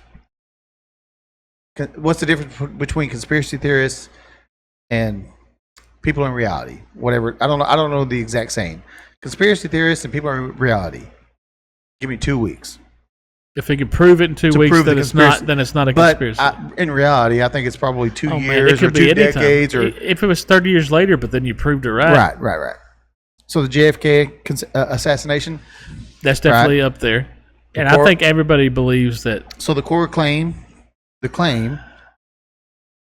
for the conspiracy theory is the Warren Commission reports say that Lee Harvey Oswald did it, acted alone, all him. Critics point to the magic bullet theory. Mhm. The claim, that's the Lee Harvey Oswald. Mhm. Magic He bullet was theory, the- the claim is that the single bullet inflicted multiple fatal wounds on both President Kennedy and Governor Connally as evidence. Sorry, hold on. They say Lee Harvey Oswald. Conspiracy theorists say because there's multiple deaths, there can't be just one He's firing 3 shots off on a single shot rifle on a moving target to kill. at like So the magic 200 bullet yards away. theory is as evidence of multiple shooters, right? And they say it implicates the CIA, Mhm. The mafia, anti-Castro Cuban exiles, and the Vice President LBJ, Mm-hmm. right? And the reason why it persists is because declassified documents over the decades revealed that intelligence agencies withheld information from investigators, and that fuels skepticism because they withheld information. That's when the FBI and the CIA weren't talking to each other. They both had information, and they weren't talking to each other. Go figure, that happened in 9/11 too. Whoopsies. No, it's just there's so much stuff. I think most people can look at the JFK assassination and know that even if you don't know really what happened, you could say the explanation they give that it was just Lee Harvey Oswald acting alone And then the bullet did all this random shit. is bullshit. Right. It's complete bullshit, and I think it had all to do with the Vietnam War.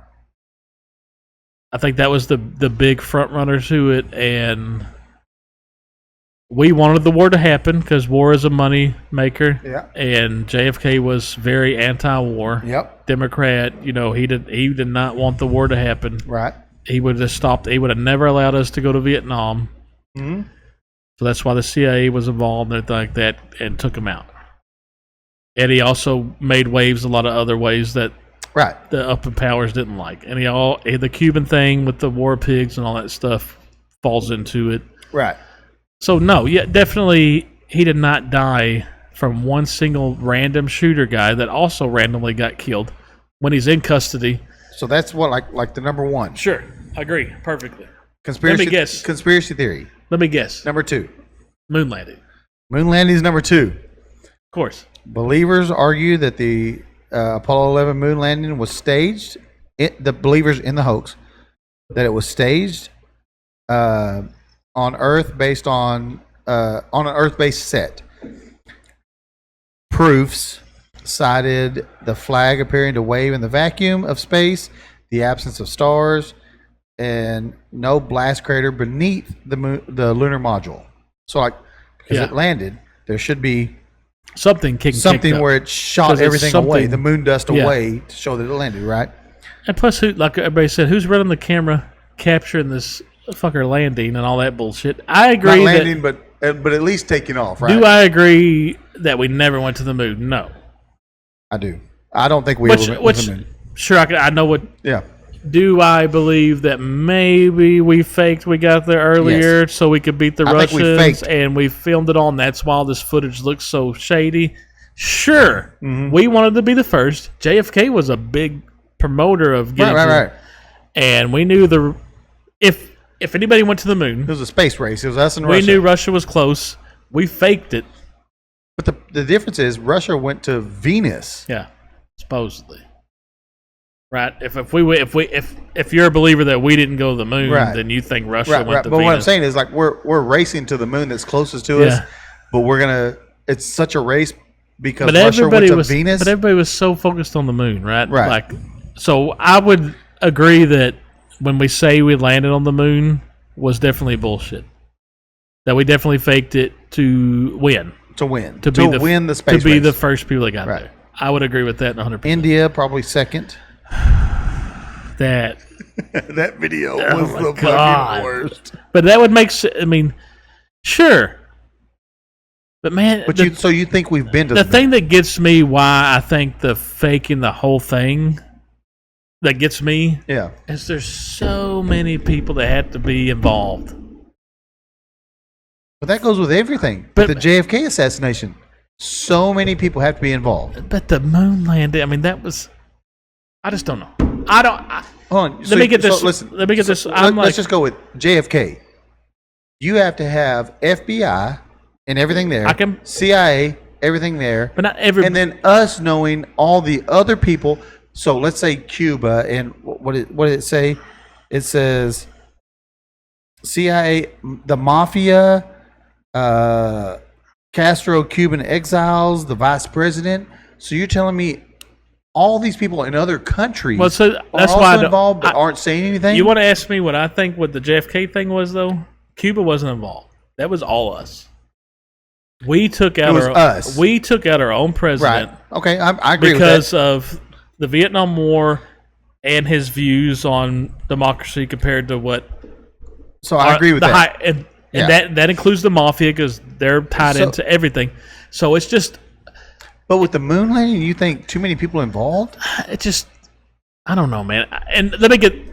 I'm not like a... If it came out tomorrow that they said 100% it was all bullshit. Like somebody could prove it and they're like 100% it's all bullshit. We never went to the moon. Right. I'd be like, okay. Yeah, okay. I'd be like, I knew it. I wouldn't be like how you would be like, I fucking knew it. I'd be like, all right, I get it. Right. We don't have the technology to do it. Nobody does.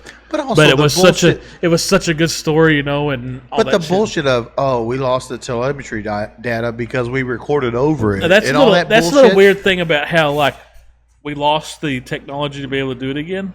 Yeah. How the fuck do you lose technology? That's a little fishy. Right. So that's why I'd be like, if they proved it was a hoax, I'd be like, That's why it's number 2 on the list. But it's not that. The problem is you're looking at it completely wrong. You're looking at it like, okay, I knew it was a lie, but whatever. Like, what does it matter, right? On my side, I go, that just proves, that's a huge, huge proof that the government lies to us about fucking everything. We already know that. But if it came out tomorrow that it didn't happen, I'd go, you should never believe anything the government tells you again. Never believe anything they tell you. Is it going to change anything? It's not going to change my life in any other than the fact that motherfuckers that believe everything the government tells you, that should prove to you right now, never believe anything the government tells you, and we've got to do something to change that. Good Right? luck. Anyway, so, All right, so- moon landing. Number 3, let's see. No, hold on, moon landing. I wanted to try to. Oh, you're still on that. NASA and physicists have repeatedly debunked these arguments. The flag moved because astronauts shook the pole to planet. Camera exposure settings meant faint stars were not captured. And low lunar gravity combined with a throttle engine meant no deep crater was created when they landed. Even though moon dust, as they're jumping on the fucking moon, is going. As they're jumping on the moon, is going. But a craft landing. But a craft landing, because of throttled engines, no lunar dust. Number 3. All right. So I know a bunch of conspiracies, so I got to think what would be. I mean, number 3 has to be tied in with number 2 in my brain. If I think number 3 is what number 3 is. Okay. Number 3 is flat Earth. No, it is not number 3. Pyramids. Nope. Yeah. Bigfoot. Nope. There's probably all It in is there. tied into number 2. Okay, so it's not flat Earth though, because I can see flat Earth being. It's tied into number 2. Okay, so number 3, Area 51. Oh, 51, aliens. an Yeah, extraterrestrial of course. sequence. Duh. Should have known that. So the core claim is Area 51, a remote facility at Groom Lake in Nevada, became a focal point after rumors claimed the wreckage of an alien spacecraft from 1947 Roswell, New Mexico crash was moved there for reverse engineering. Right? Thoughts on that before I say what the government says? So, you're talking about just the Area 51 Yeah, crash. just Area 51 and alien stuff. So, Area 51, this would have been in the 50s. 1947. Okay. I think they were testing our top secret military shit, like the stealth bomber and stuff, which, Sure. if you've never seen that before or never heard of what it sounds like and see the lights, I credit that more with that, because I think the whole alien thing's bullshit anyway. You don't believe in aliens? Aliens is how I look at ghosts in my brain. The only way I'd really You're fucking blowing Hey, my mind right now. you Okay. want to think that the government wants to fuck with you? Okay. Think about this. Okay. They plant this alien thing Okay. that aliens exist and we've recovered space Well, this War saucers of the Worlds. and all that bullshit, right? Orville. They started that. Orson Welles. Yeah. So they started that shit in the 50s or whatever, 40s. Before TV was all radio. Make you believe aliens are around. Okay. Put that idea in your head, Okay. right? And then it gets more and more and more and more sightings. Oh, they're over nuclear sites. Well, and they're but then, blah, they, blah, blah, blah. instead of aliens, they start calling them Yeah. Martians. Yes. Because they're from Oh, Mars. yeah, sure, whatever. Right. But yeah, no, I'm But with anyway, you. Because Mars so, is the closest So planet. they planted this idea in the people's heads for 50 years that aliens are real. Yeah. Now all of a sudden, hot diggity dog, Area 51. they're going to tell us that aliens are real. Like recently. Oh, yeah. Well, they didn't say aliens are real. They pretty much did. They pretty much said they have They said organic matter, unworldly beings. Pretty yeah. much, they pretty much told us that yes, aliens. Right. The government admitted this to us, and nobody cared. But that's the thing. Nobody But fucking you know cared. why nobody cared? Because nobody believes them. I don't think that's true at all. I think the whole thing's horseshit, and if you want to think the government wants to like play some fucking games, think about this. Okay. This is getting out there now because Okay. I've watched. No. The alien thing's all bullshit. It's something they've been putting in our heads for years to make us think that, and now they're telling us it's real. And now, if shit really jumps off that they don't like, oh look, it's an alien invasion, and Mm-hmm. this technology we have that you don't know about, government, not aliens. Right.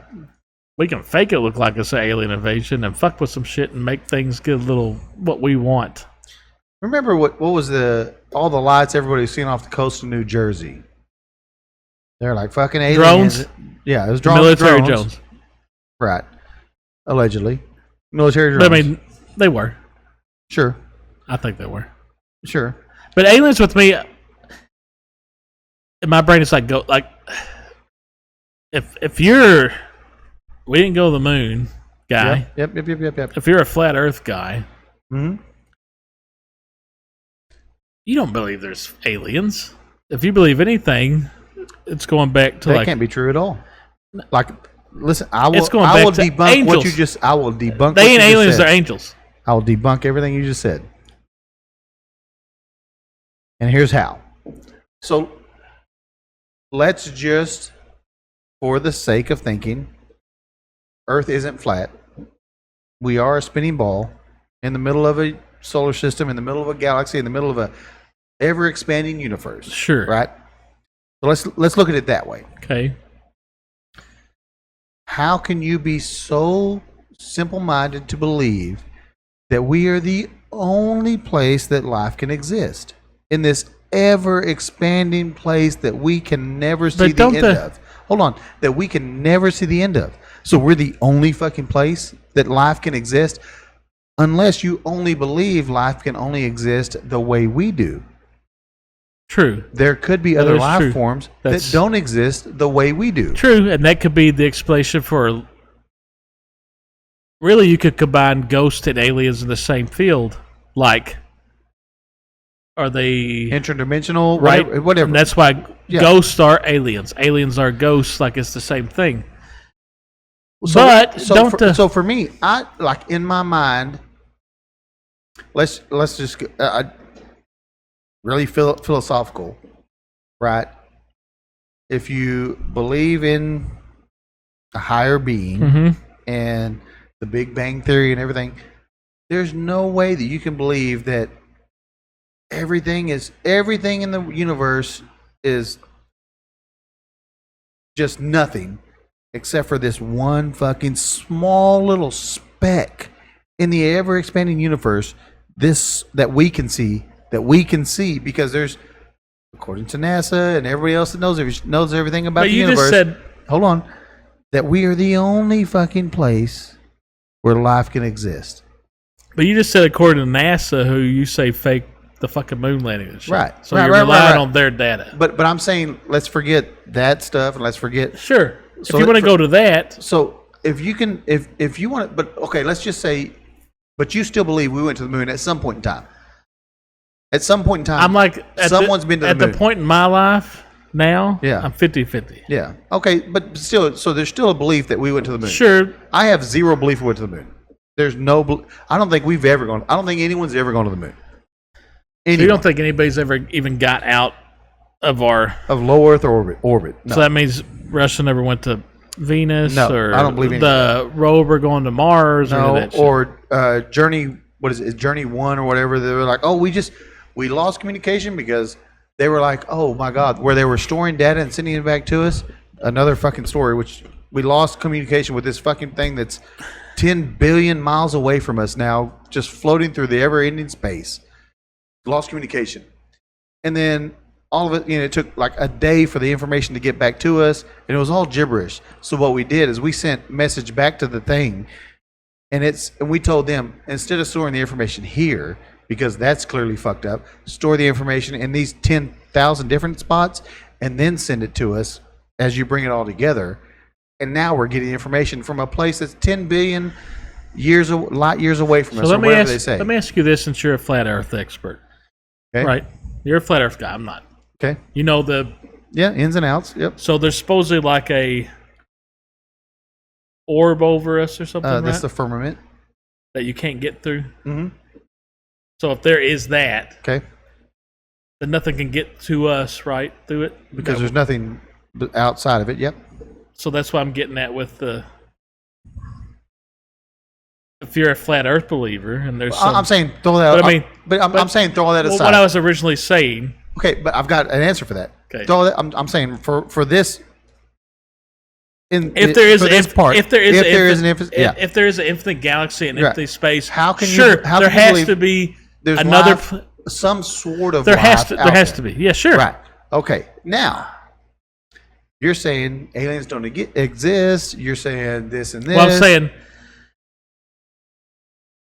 I'm like 50-50 on that. Like, But you're saying, oh, it's Area 51, not aliens. It's we're doing. I could see that happening military very shit, easily right? because that's when they were working and I on do the. agree.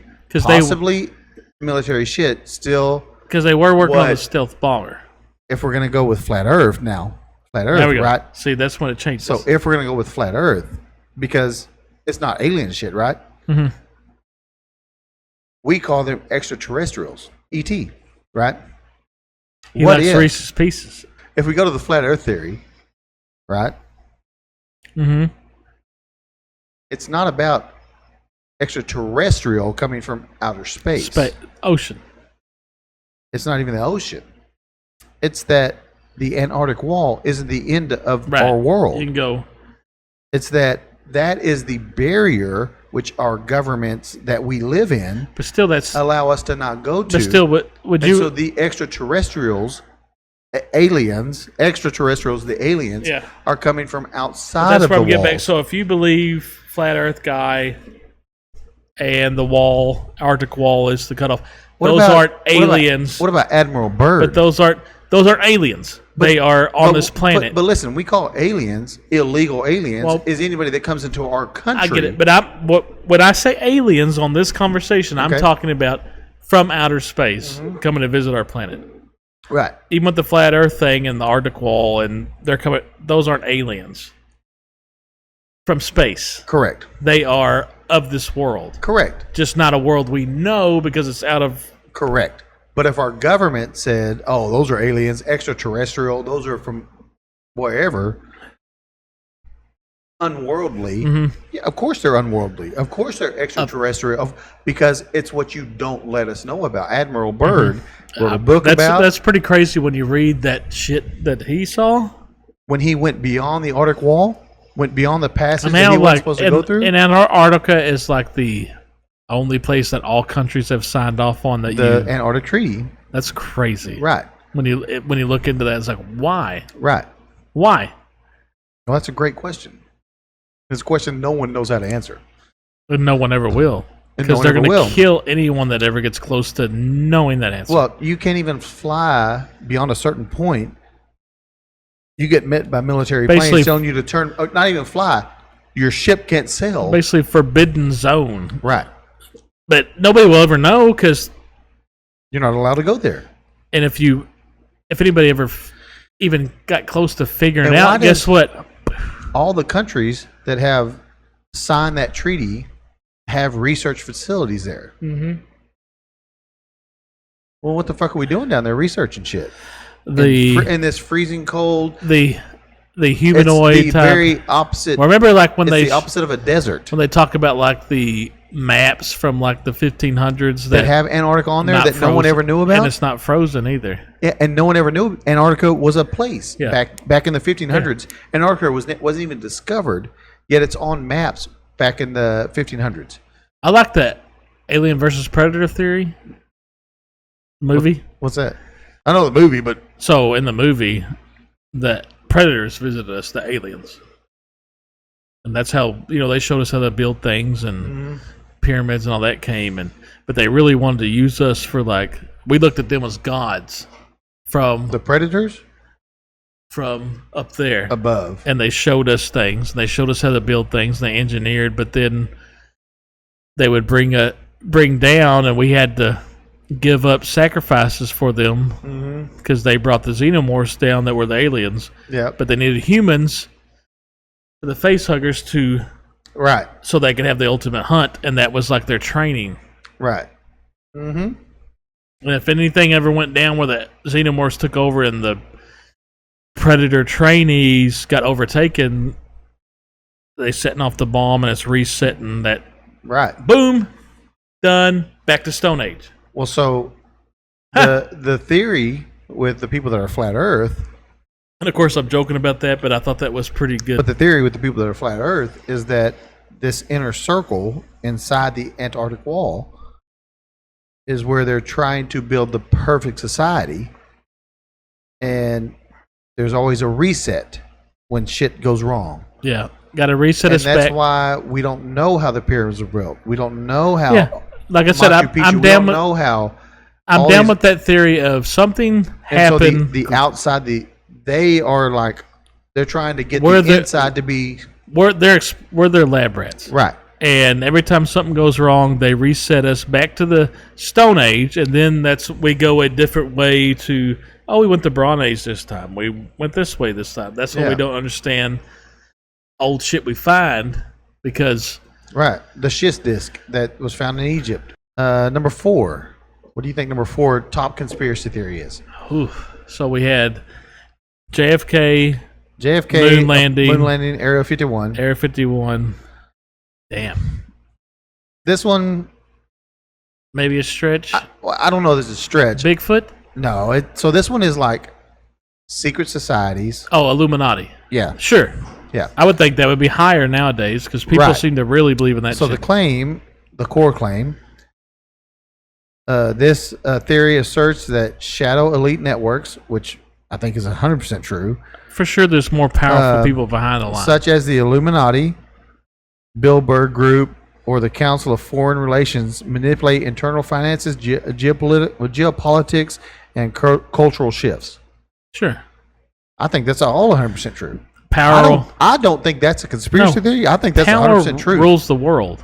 And Power they're and gonna money. they're gonna be above any government. Right. 100%. So sure. Think of the To Rothschilds. me that should be like maybe Number one? Number one. Right. Nowadays. The alleged now to gradually dismantle national sovereignty and establish a single authoritarian world government is irrational. Yes, because you'd have too many people that So the people that disagree just go, "That's irrational." oh, But, no. but the people that That's agree why with they that do it. conspiracy theory go, "Bitch, they have 95% of the money in the That's world." why they do it behind the scenes, because if they did it up front and Right. showed you, you'd Right. have revolt, you'd have, like any kind of democratic, like rule all shit or. Well, just look at the American Revolution. We didn't like the fucking tax they put on the tea. It was a tax Like I put said, on if- fucking if- tea, and we if- would go, "Fuck if you." the whole world- And nowadays, they tax us on our money 37 different times. If the whole- and 37 different ways. if the whole world knew that there was a group of 200 people that were like the most powerful that really pulled the strings, world? but everybody else in the world knew about it, guess what would happen? The entire Chaos world, would happen. Like because guess what? All your military and stuff that you pull the strings behind would know that you're behind it. But so it's also- the best way is to the facade of You do this it. president and that president and you. this Those are your puppets. ruler. And, yeah, So you're not going to know about it. Right. They're not going to ever come out and be like, "We are the." we are the elites. Illuminati. We are the, yeah. No, they're going to do it behind the scenes and make you think that your president, your dictator, whatever is Run everything. But they're really getting They don't pulled. fucking run anything. I mean, But I agree with that. The people in charge don't run. well, a look what fucking happened thing. with Trump. Yeah. Oh yeah. No, His his first- flip from 1 to 2. His first run was great, and then his second run, he went full politician. Mm-hmm. What's number 5? God. Think of U.S. only. Okay, U.S. only. Number 5. Something that happened in the U.S. So it's U.S. only. First time. Well, maybe not the first time. I'm going to say the second time ever in the history of the United States. Oh, invasion, like 9/11. bombing? Okay, so So get attacked by. So well, now conspiracy- of course, 9/11 was an inside job. I don't think The core claims argue that the collapse of the World Trade Centers 1, 2, and 7 was caused by controlled demolition rather than structural failure incited by jet fuel fires and impact damage. Okay, So if you've ever watched a demolition that was supposed to happen, it looked like one. it falls internally and falls straight down upon itself. Now think of the World Trade Centers and the way they fell. Yeah, but They fell internally and on top of each other. so I lean towards more. Did the CIA and FBI know that something bad was going to happen like that? An internal job, inside job. No. Did they know it was going to? Sure. Did they drop the ball and do again where they didn't fucking talk to each other because they were big boying each other and knew we had some bad people in the country, but were so involved with not. I ain't sharing it with that son of a bitch. He's from the, I'm better than him. Right. It seems more pointed towards that, but we've already went through like the government shit, and So a lot of people say the inside job means let it happen on purpose. Let it happen because what happened immediately? war. War with Afghanistan. Let's go get that. Oh, Yeah, right. like I said, like some people are saying, like we did it, like the CIA and the USA. I think the conspiracy. I'm more prone to be like The conspiracy they isn't- let it happen. Yeah, the conspiracy More isn't like that we did it. we the let it conspiracy happen. is that we let it happen. And I can see that more, like because it's already been confirmed through different stuff that people from the FBI knew these guys were in the country. People from the CIA knew these guys were in the country, and they weren't communicating with each other, which makes you think, God, they weren't communicating with each other, that they knew like potential terrorists were in the country. Yeah. And you're gonna just from that CIA FBI rival that you're gonna allow. The government says that the National Institute of Standards and Technology confirmed jet fuel fires weakened the steel structures, causing the Yeah, I've heard the whole collapse. thing. Like the high heat from the jet fuel is what made it. But that's not how it collapses. Like I've watched explosive demolitions happen on TV because, like, literally the other day, a buddy of mine posted on Facebook.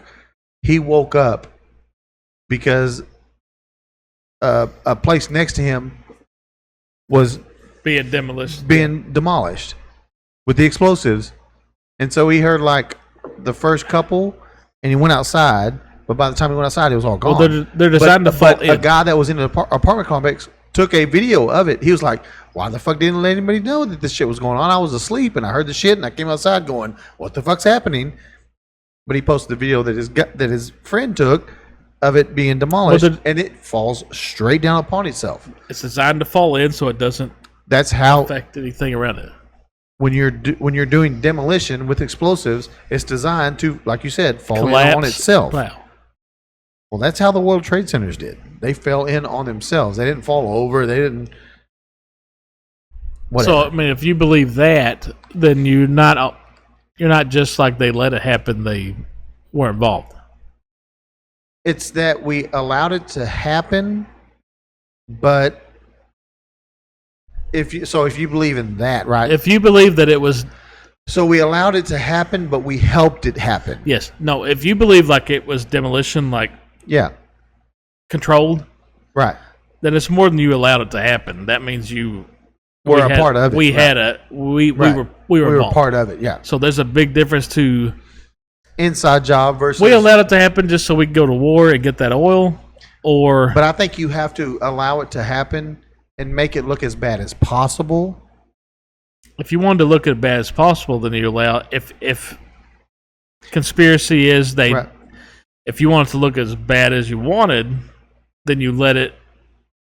And if your theory is right that that's how they failed because it was like intentionally brought Demolished, down, yeah. you let it fall naturally. Because guess what? If naturally is I don't think so. coming out everywhere, it's gonna fuck up more shit. I think to the lay person, to the person that just goes, "Oh my God, we got attacked," and don't really pay attention to everything, Yeah, and you see shit fall, you're like, "Oh my God, the World Trade Centers fell," right? So you see that, and you go, "What the fuck?" And you don't pay attention to the way it fell or any of that. You just pay attention to that it fell, right? And so you don't go back and watch footage and go, "This is what yeah. when we demolish something, this is the way it falls." we implode it internally. Yeah, so when it's we goes implode it, straight this is- down. Yeah, and then when this fell, this is how it fell. I think you just see shit happen, blah blah blah, and then you see a plane, quote unquote, plane go into the Pentagon. You're like, "Holy shit, they're attacking everybody!" And I think the plane that was Pennsylvania. going in Pennsylvania, going somewhere, wherever that was going, where the people inside took it down. Supposedly it was heading towards the White House, like Right. the DC. Right. So, but I think that was also done on purpose because you're not going to let it hit the White House, right? You're not going to let that happen. Well, supposedly with the But defense the thing, Pentagon, I mean, you're like, but was it really? like I said, if you look back at the footage, it's arguably that was just a missile that's because that's it came not in a so fucking it came in so plane. hot, you know. It's not a fucking But- plane that hit the Pentagon. And plus, what? But like also- on the Joe Rogan thing when he talks about like how they were short like So many people. a couple of billion in the- dollars. yeah, they And were then- short money. And then like 2 days after that, it got hit. Oh yeah. Oh, isn't That's that another. isn't that that's another- weird? So I can understand that being Yeah. What's number 6? God. You've already said this one. All right, so it's either Bigfoot, pyramids, flat Earth. Number 6 is flat Earth theory. Okay, God, we already kind of touched base on this, but The people with flat Earth uh-huh. argue You. that the planet is a flat disk centered on the North Pole, ringed by a massive ice wall in Antarctica. What are your thoughts on that? Honestly, what I talking to you about it is, I know how your brain works. I've seen it work and played with people before, so I don't want to get too deep on this because Let's get deep. I don't give a shit. yeah, but I know you're half of what you're saying. You don't even fucking believe.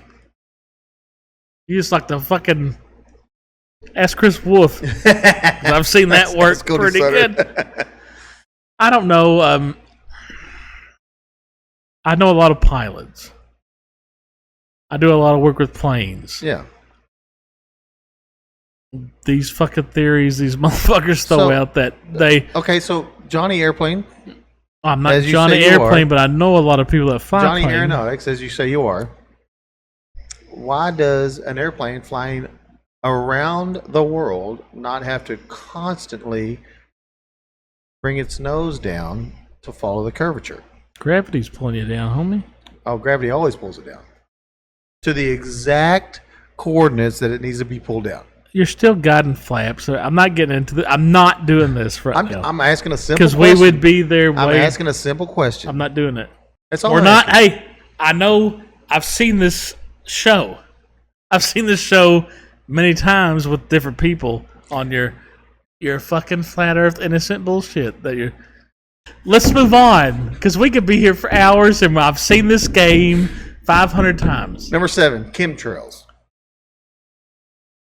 Number 7, what? Is chemtrails. Chemtrails? You've never heard of chemtrails? What's chem? Oh, was those the ones that were like the? When you look up in the sky and you When see they- a trail of smoke Okay. from Oh, well, they're behind gassing an us, airplane, right? Well, they're gassing us or putting something down the fuck with us. Yeah. differing from standard condensation trails, contrails, Mm-hmm. left by aircraft, chemtrails are claimed to be chemical or biological agents deliberately sprayed into the atmosphere at high altitudes. If you don't believe that, if you don't trust the government, then why would you not believe they're not doing shit to fuck with us? I'm asking your thoughts on it. I don't. That's a little insane because I've never. Like you see the trails left Oh by yeah, like sure. a Yes. jet engine plane Sure. running through the Yeah. high altitudes of the sky. Yeah, yeah. You always believe that that's contrails? I don't think they're dropping fucking shit on us. No, I don't. I don't believe they're dropping, because what they're saying is like that's neurologics to Yeah. make you stay in line. I to don't make think. you. I don't think that because they can do things with that plenty of other ways than that shit. The shit They're in control. food. They're controlling us through just the fucking social media. So yeah, yes. So I mean, Absolutely. no. Do I think So- they're dropping shit from planes? What about climate engineering? You don't think that has anything to I- do with climate engineering? Why? Maybe because I know that So we know we're talking that. about chemtrails just to control people, But we you know don't think that- that's there to control also climates. Maybe it could. I could see that more. Look what than, happened in India. I mean, we know they that they're. didn't We allow know them that to put they're videos out. They're what cloud seeding and whatever. Yeah. Like, we know they're doing that. Yeah. We know that's a fact. That's what happened in India, So could that be sure?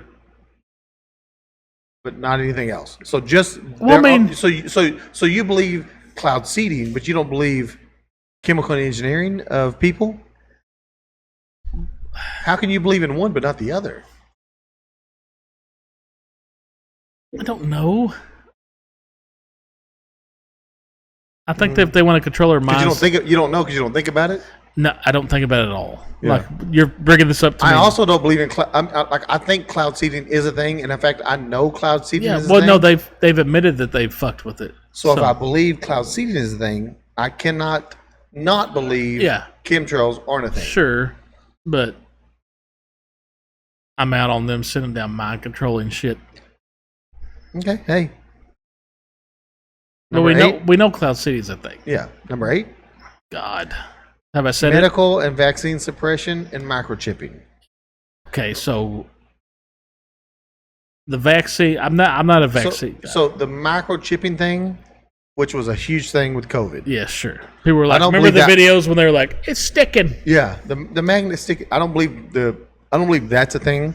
Unless you think nanobots are real. Right, which may be real. Could be. I don't know. Haven't looked into a lot of nanobot shit. Because if nanobots are real, then anything. But I'm pretty sure that with the military probably is a really big thing.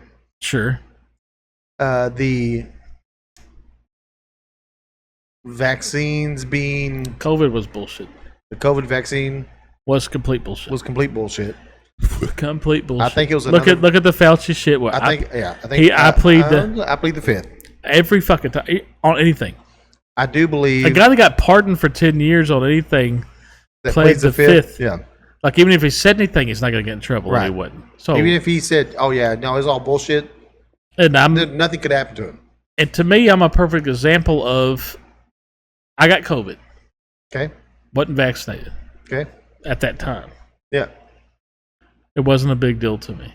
I wouldn't even known I got COVID unless I knew Arby's had just opened. Mm-hmm. And I couldn't taste it. And I was like, fuck. This tastes like cardboard. Shit. Yeah. I must have COVID because I can't taste or smell anything. Right. But I didn't feel like horrible. Right. Felt fine. Work was, the shot and all that bullshit. Yeah. And so I got the pokey. Yeah. Felt 10 times worse. Mm-hmm. Getting that pokey. It fucked with my how I smelt things, for how I tasted things for years. Not for years for me, but yeah. 4 years. Stuff didn't taste the same. Stuff didn't smell the same. Till a couple of years ago, where stuff finally started getting back to normal. And that was after the fucking shot. So my son was the first one to get it in my house. And my daughter, to this day, never got it. Never. And there's they say there are people that are immune to it, whatever. Yeah. My wife and I got it. And I'm sure it affects... Chas got it. Put her down. So we got... the only thing it did to me was gave me terrible back cramps. Look at my back cramps. Which was very fucking weird to me. I'm like, what the fuck is that? Mine was like a cold... And fever. Yeah, and fever. Mine was like a bad cold that I would have thought was just a cold unless... When I lost that. That's when I knew, oh shit. Because here's the thing. I then get you got to get there was one you get just one shot. Mm-hmm. There was 2 different ones, Johnson, Moderna, whatever, and whatever the other one was. But there's one. There's 2 of them that you get 2 shots. One of them you get just 1. Whatever I got was 2. You had to get 2 of them, and you're complete. And then they had the boosters and I didn't get any of that shit. Yeah, so I got the first one. And it's even worse than when I had COVID. When I got it, the pokey, I felt horrible. But it was the second one that fucked me up. Because I'm not I don't get the flu vaccine because I get that every year. I never get the flu. I've never had the flu. I've never had the flu. I've never had strep. So I don't know if it's because of the shot or because. But I never get the flu. I've never had the flu. I asked my mom. So I went back when I was like, "Do you remember ever?" I don't know that I've ever had the flu either. And she goes, "I can't remember. If you had it, I don't remember it." Yeah. And she goes, "I know you've never had strep." I don't know that I've ever had strep. I'm not, maybe when I was younger that I don't remember. So I'm until I'm high risk, older, or anything like that, where you're high risk, where flu can fuck with you. Yeah. I'm not going to get it if I'm not getting it. Why would I? Because I always hear about people that get the fucking flu. But so a lot people that get the flu shot, they get sick. A lot of jobs. Well, but you're not supposed to because it's supposed to be dead. I variant know of the- so yeah. many people Yeah, that yeah. get the flu shot and they're in the next couple of weeks sick as shit. The I haven't had the flu shot since 2001. That's the last time I got Mhm. one, and I've never had the flu. well, so like a lot of jobs, they're like, if you don't get the flu shot, and you have to use sick time or what vacation time if you don't have sick time. But if you do get it, then you don't have to use any of that, and you're just off because of Yeah, I just until I'm a high risk person for like right. I said, I got the shingles. Yeah, They were pretty fucking brutal. yeah. Guess what? I'll get the shingles vaccine because Mhm. I don't want that shit Ever to come again. back. But until I'm like a high risk, like an older person where the flu can kill you Mm-hmm. on average, and stuff Yeah. like that, I'm not going to do that because I Number- don't ever get it. Number 9 and 10 are way beyond my scope of conspiracy. Give me a hint. Oh, 9. Number 9, people that are in charge but they're underground. Lizard people. The reptilian people. That's complete bullshit, in my opinion. Popularized by David Icke in the late 1990s, this theory asserts that blood-drinking, shape-shifting reptilian aliens from the Alpha Draconis star system inhabit human bodies and occupy positions of political power, royalty, and financial leadership. Which you see things that are like, oh, look at his eyes. Their eyes change. But The reptilian people. bullshit, in my opinion. That's- that would be I'd have to see it. Right. Like that would be something I'd have to see. Like Like, that's even beyond my scope of conspiracy theory. because AI is so good nowadays, They you can do can't. so much. So that would be something with my own physical eyes. I'd have to like, oh look, that person just took off their skin suit and they're a fucking lizard. They're that's lizard, that's yeah. how I'm gonna believe that one. Yeah. So no, I don't. That know. one is Court. so far beyond my conspiracy But I have theory. heard of it. I've heard of it. That is so far beyond my Like remember the beliefs. lady on the plane that was like, he's not human. Oh, yeah, that his lady. eyes blinked this way. Yeah. And And she got fucking booted. Yeah. pretty sure that she might Number have been 10. just drunk. Deals with a band. There's a This one deals with the Beatles. So there's a conspiracy on the Beatles. Right. Okay. With one in particular. And I Lennon, think you've talked about this one before. I'm pretty sure you've talked about this before. Lennon or McCarthy. McCarthy. So Paul, McCartney. Not McCarthy. Whatever. McCartney. Wings afterwards and all that stuff. Yeah. Okay, so what's that conspiracy on him? Is that Paul McCartney died Oh yeah, in a car accident in and 1966. they replaced him. And they replaced him with a guy that looked just like Paul McCartney. Yes, I have heard. We have talked about that before. Something I don't Hor- know. it's horseshit. I don't know enough about the Beatles. It's like the Elvis thing. Like Yeah. he switched places with the impersonator Mhm. to get a break right. because Elvis never got a break. Also, newest conspiracy theory is Charlie Kirk didn't get assassinated. He's now living somewhere else. He faked it so he could. Yeah. He knew Israel Yeah. was cornering him and all Right. that shit. Yeah. But Okay. no, that Elvis thing. Have you heard that one? Like, oh, there's so many Elvis things. Well, there's the preacher guy that looks like Elvis. So he ties into the conspiracy I'm talking about. So Elvis was tired. He wanted a break, but he Right. never could get a break because he's under contract. So they found the best Elvis impersonator they could find. Look like him. Like he Sounded was, like him, yeah. Like if they got him up on stage at Vegas in a suit with a no one would know about him.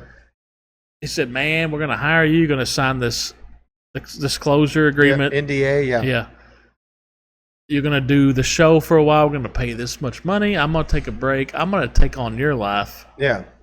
Live in some fucking trailer park. Nobody knows who. Everybody thinks I'm an Elvis impersonator." Right. And before he could switch back, the Elvis impersonator died. Oof. So then when he tried to say he's the real Elvis and stuff, his camper or whatever caught on fire Oh. and burned all the real documents that he had. Uh-huh. So then everybody thought he was a crazy Elvis impersonator. Oh, no shit. So this conspiracy runs so deep, there's a movie made called Bubba Hotep. Bruce Campbell. I've heard of that. So Bruce Campbell, who's like the ultimate BC movie guy. Mhm. Evil Dead, all that stuff. He's Yeah. got it. Oh, yeah. So The guy with a chainsaw with his hand, yeah. ultimate. So they made a movie called Bubba Hotep. based off this conspiracy. And he is playing the real Elvis that did that.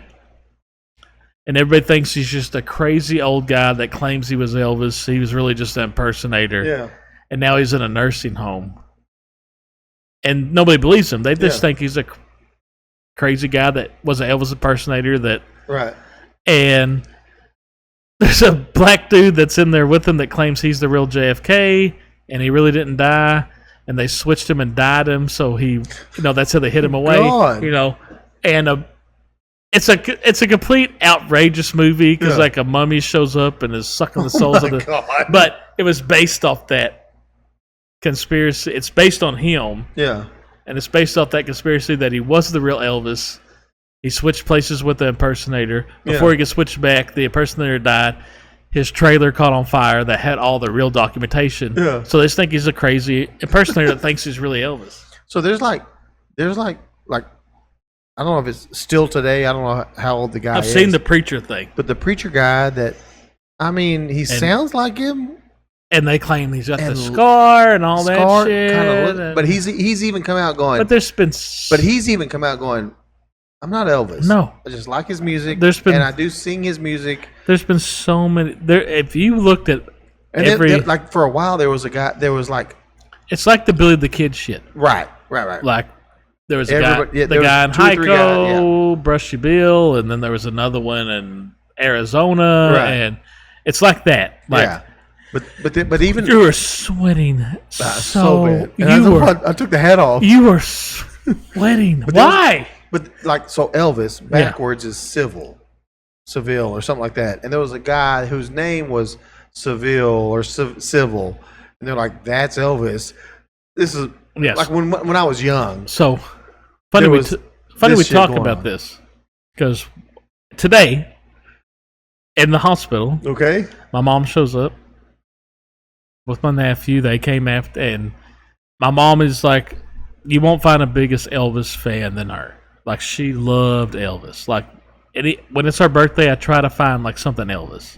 Her. She loved Elvis movies. Elvis, like you need to find an Elvis impersonator. Like, she was that Elvis. Yeah. So she started talking about some Elvis conspiracy documentary thing that she watched, and that he started. In this documentary, he worked for the CIA, and she's trying to find connections. He got included with the mafia through the Vegas thing, and the colonel got him involved with that, and they faked his death because now he was doing CIA shit. And she goes, I can remember when I was young when he died, and his cough and his funeral, like they had an open casket and people couldn't get close to it, and people saying that it looked like he was melting almost, like a wax figure. And this conspiracy talks about like that was a wax figure in there. What about they misspelled his name? That she brought that up too. That's in this documentary. On his at Graceland. She goes, Elvis would never let that happen. Like, they would never allow that if he was really dead. Like, my mom was Presley and Aaron's misspelled. My mom was talking about, she watched some documentary thing that was on Netflix or something. I've been to Graceland and saw that. So she was talking. That is misspelled. She was talking about that today. How do you not fix that? If I don't know. I'm not a huge Elvis fan. No, but when you dive into, like, just type in Elvis conspiracies, there's so many of them. But that one that she was talking about, like, it was on Netflix or something. She just watched this, like, it talks about, they misspelled his name, the wax figure in the coffin, all kinds of different shit. Oh, yeah. But also, don't you think his daughter would know? Maybe not. He wasn't, like, he was in his later days, he was doing that Vegas shit, and he was tied into it. All right, now let's get into. Okay. So we did conspiracy theories, and now these are conspiracy theories proven to be true.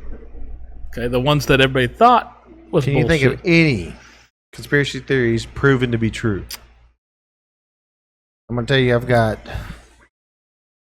6. Jeez. 7. They are like 100% proven to be true. Yep. Number 1. All right. MK Ultra. Oh yeah, they know CIA mind control program. They were testing LSD on, and what's his name?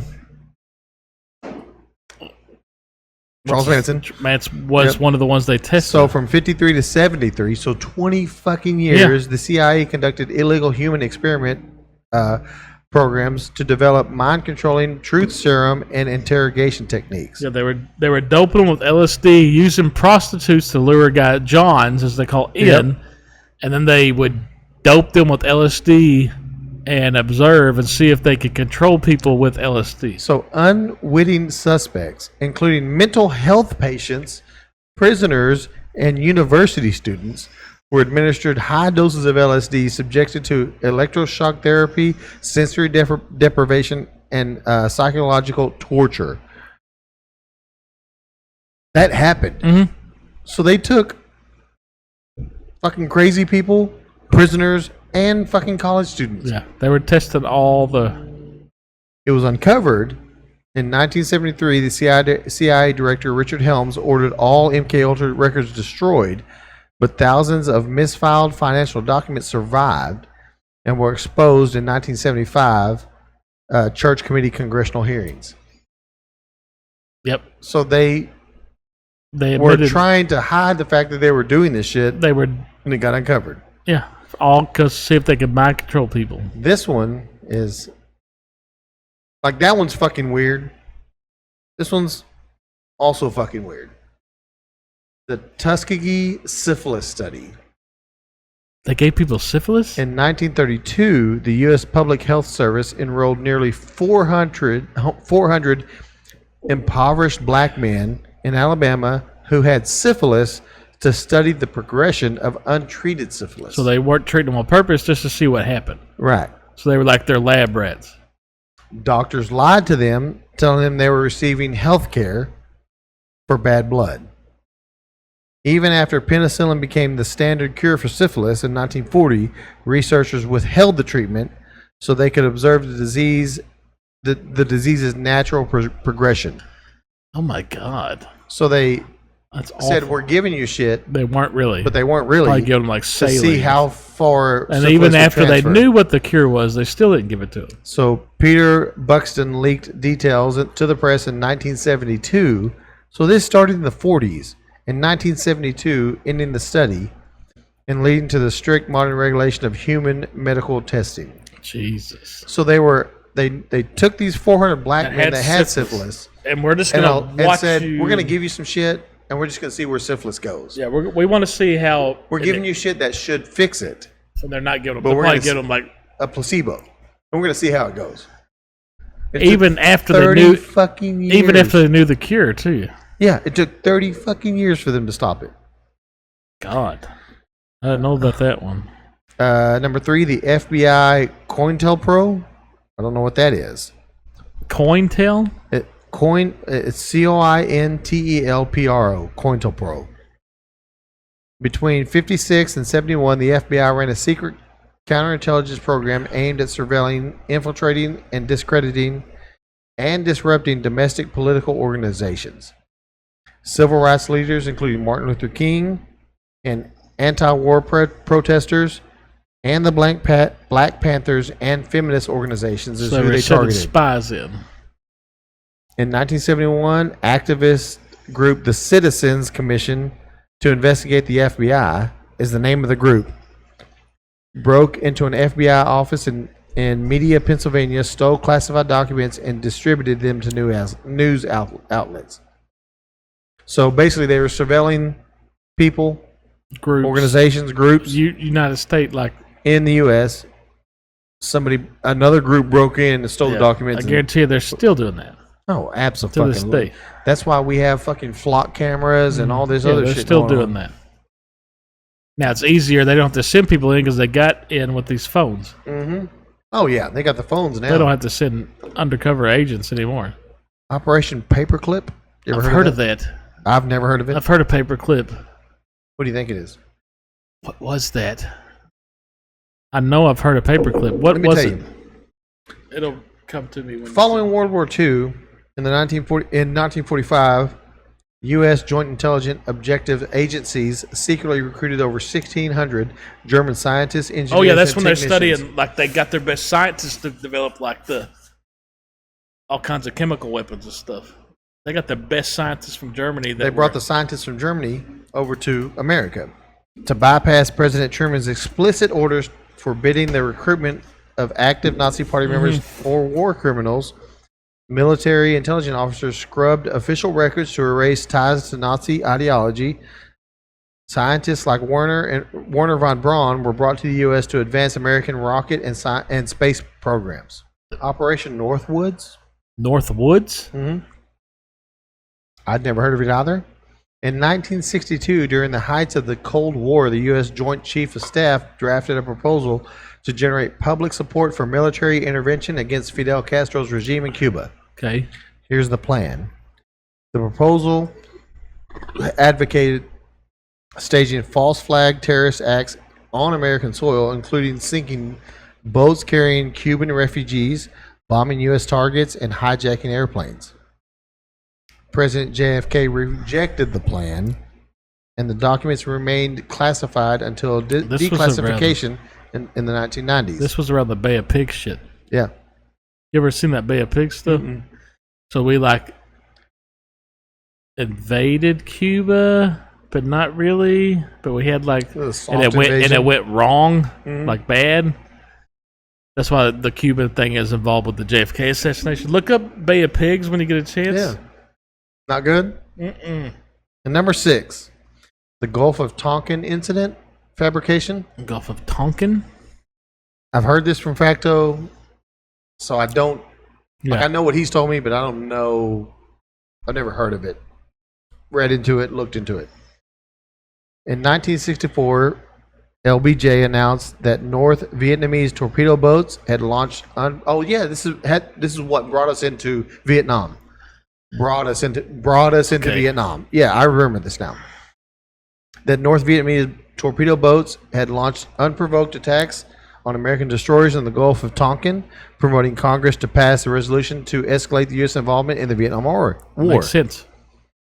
The truth, now this is what really happened. Declassified documents later revealed that the second supposed attack on August 4th, 1964 never happened. It was based on misinterpreted radar telemetry and ignored intelligence indicating that no hostile ships were present. So we went, maybe it happened once. The second time, and they were like, oh, it fucking happened. But it didn't happen. They just used it to get in there. And number 7, the Iran-Contra affair. Okay. You remember that? I remember. That's in our lifetime. Yeah. Mid-80s? Early 90s, mid-92-ish, maybe? Mid-80s. Okay. In the mid-80s, that's how I know that. Senior officials in the Reagan administration secretly facilitated the sale of weapons to Iran, which was the subject of an arms embargo. The profits from these clandestine arms sales were illegally funneled to fund the Contras. So we gave them to them, they gave them to the Contras. A right-wing rebel group in Nicaragua, explicitly violating the Boland Amendment passed by the U.S. Congress. You don't think the U.S. fucking did that on purpose? We fucking did. They play them games all the time. Yeah. So if you don't think the fucking government's lying to you in some roundabout fucking way about anything they're doing when it comes to going to war about something, when it comes to fucking anything, you're blinded, and you need to open your eyes and understand that nothing the government tells you is fucking true. So I'll read you the Bay of Pigs. Okay. The Bay of Pigs invasion was a failed CIA-financed and directed military landing operation on the southwestern coast of Cuba. Launched from April 17th to 19th in 1961, roughly 1,400 Cuban exiles tried to overthrow Fidel Castro's communist government, resulting in a swift defeat and major U.S. political embarrassment. So it's we paid them the to overthrow the government? The CIA tried to back those people to overthrow the government. The Cuban exiles to invade and take out, and it didn't work. Oof. So that's why That's why Cuba hates us. Premature airstrikes failed to eliminate Castro's entire air force, alerting the regime. That was the lack of surprise. Reasons for failure. Overwhelming force. The outnumbered exiles that we sent in there faced around 20,000 Cuban troops backed by heavily artillery remaining aircraft. Jesus Christ. Withheld U.S. support. President Kennedy canceled critical last-minute second-wave airstrikes to maintain and veneer the American plausible deniability. Yeah, well, we didn't fucking do that. And that's why What are they you say. talking about? We didn't do So that. aftermath, casualties over 100 brigade members were killed and nearly 1,200 were captured. Later ransomed by the U.S. for $53 million in food and medical supplies. Cold War escalation. Jesus. The failure badly damaged the Kennedy administration's credibility and pushed Castro closer to the Soviet Union. Of course. Setting the stage from the Cuban Missile Crisis a year later. Fucking And that of was course. the Bay of Pigs that the CIA tried to fund it to. Yeah, so we tried to do something down there, and then when we fucked up by not hitting the right shit, We were like, and those insurgents were like, we're here, and then they're like, oh fuck, we didn't do that shit. We're 1,200 of them went running in thinking we're going to take it out there. 20,000. And they got fucked up. And that's why the Cubans are so involved with the JFK thing, because he was acting president when the Bay of Pigs happened. I found out that all of our streaming platforms, you get promoted based off of interaction. So likes, comments, shares, Makes sense. right? More people like you, more people share you, more people Right. comment on it. So what I would ask is those that listen to us, all 5 of you, Make it 6. if you would like, comment. I don't give a shit if you tell us we suck. Yes. You're the worst. I hate you. Hey, what's up? Hi, whatever. I think it's got to be 6 characters. So I've been looking into the research. So looking into this. type out all 6 characters. It's got to be 6 characters, I think is what it is. 6 characters if you're commenting. 6 characters. So if you comment, be like, man, you guys sure do suck. That's more than 6 characters, but But I close. mean, but sure, that's just to cover Yeah, it. I don't care. But like, comment, share, comment at least 6 characters, and that promotes us higher where we get through all these places we post. Stream, whatever. Stream, yeah. We'd appreciate it. We are making 0 money, so it's whatever. But at one point in time, when we start making money, we'll start doing cool stuff for everybody. And Yeah. I don't know when that is. Ever. But We've we'll been doing continue. this. Look, listen. If you don't do it, fine. We'll continue to do And it plus- because we sit here and drink Yeah. beer. Plus, comment on if. How long we do this? 3 3 years? years? Should we stop? Well, don't. 'Cause- Yeah. Yeah. No, 'cause I we're- mean you can do hey, that, but we're still not Because we're not going to. Yeah, we're still going to. Because we just. We just use want to this drink beer and excuse talk bullshit anyway. We're going to sit Which here. is the same shit, just so you know. We would be texting each other all the fucking... Like, I hold back texts to Yeah. these assholes because they don't believe Well, my I hold- flat earth shit. that Well, I I hold told them. back what I say to you. Just going to be like, we need to save this for The podcast. podcast, which makes we're sense. We're going to blow all our ideas. Right. And just sit here and be like, Hey, what's up? Yeah. And here in a minute, Daniel's going to say, you got anything else? And I'll be like, no. Mhm. And he'll stop recording. And then we'll talk for another hour after we're done. Sure enough. So, hey, you got anything else? No. All right, we'll see you all next time. Bye.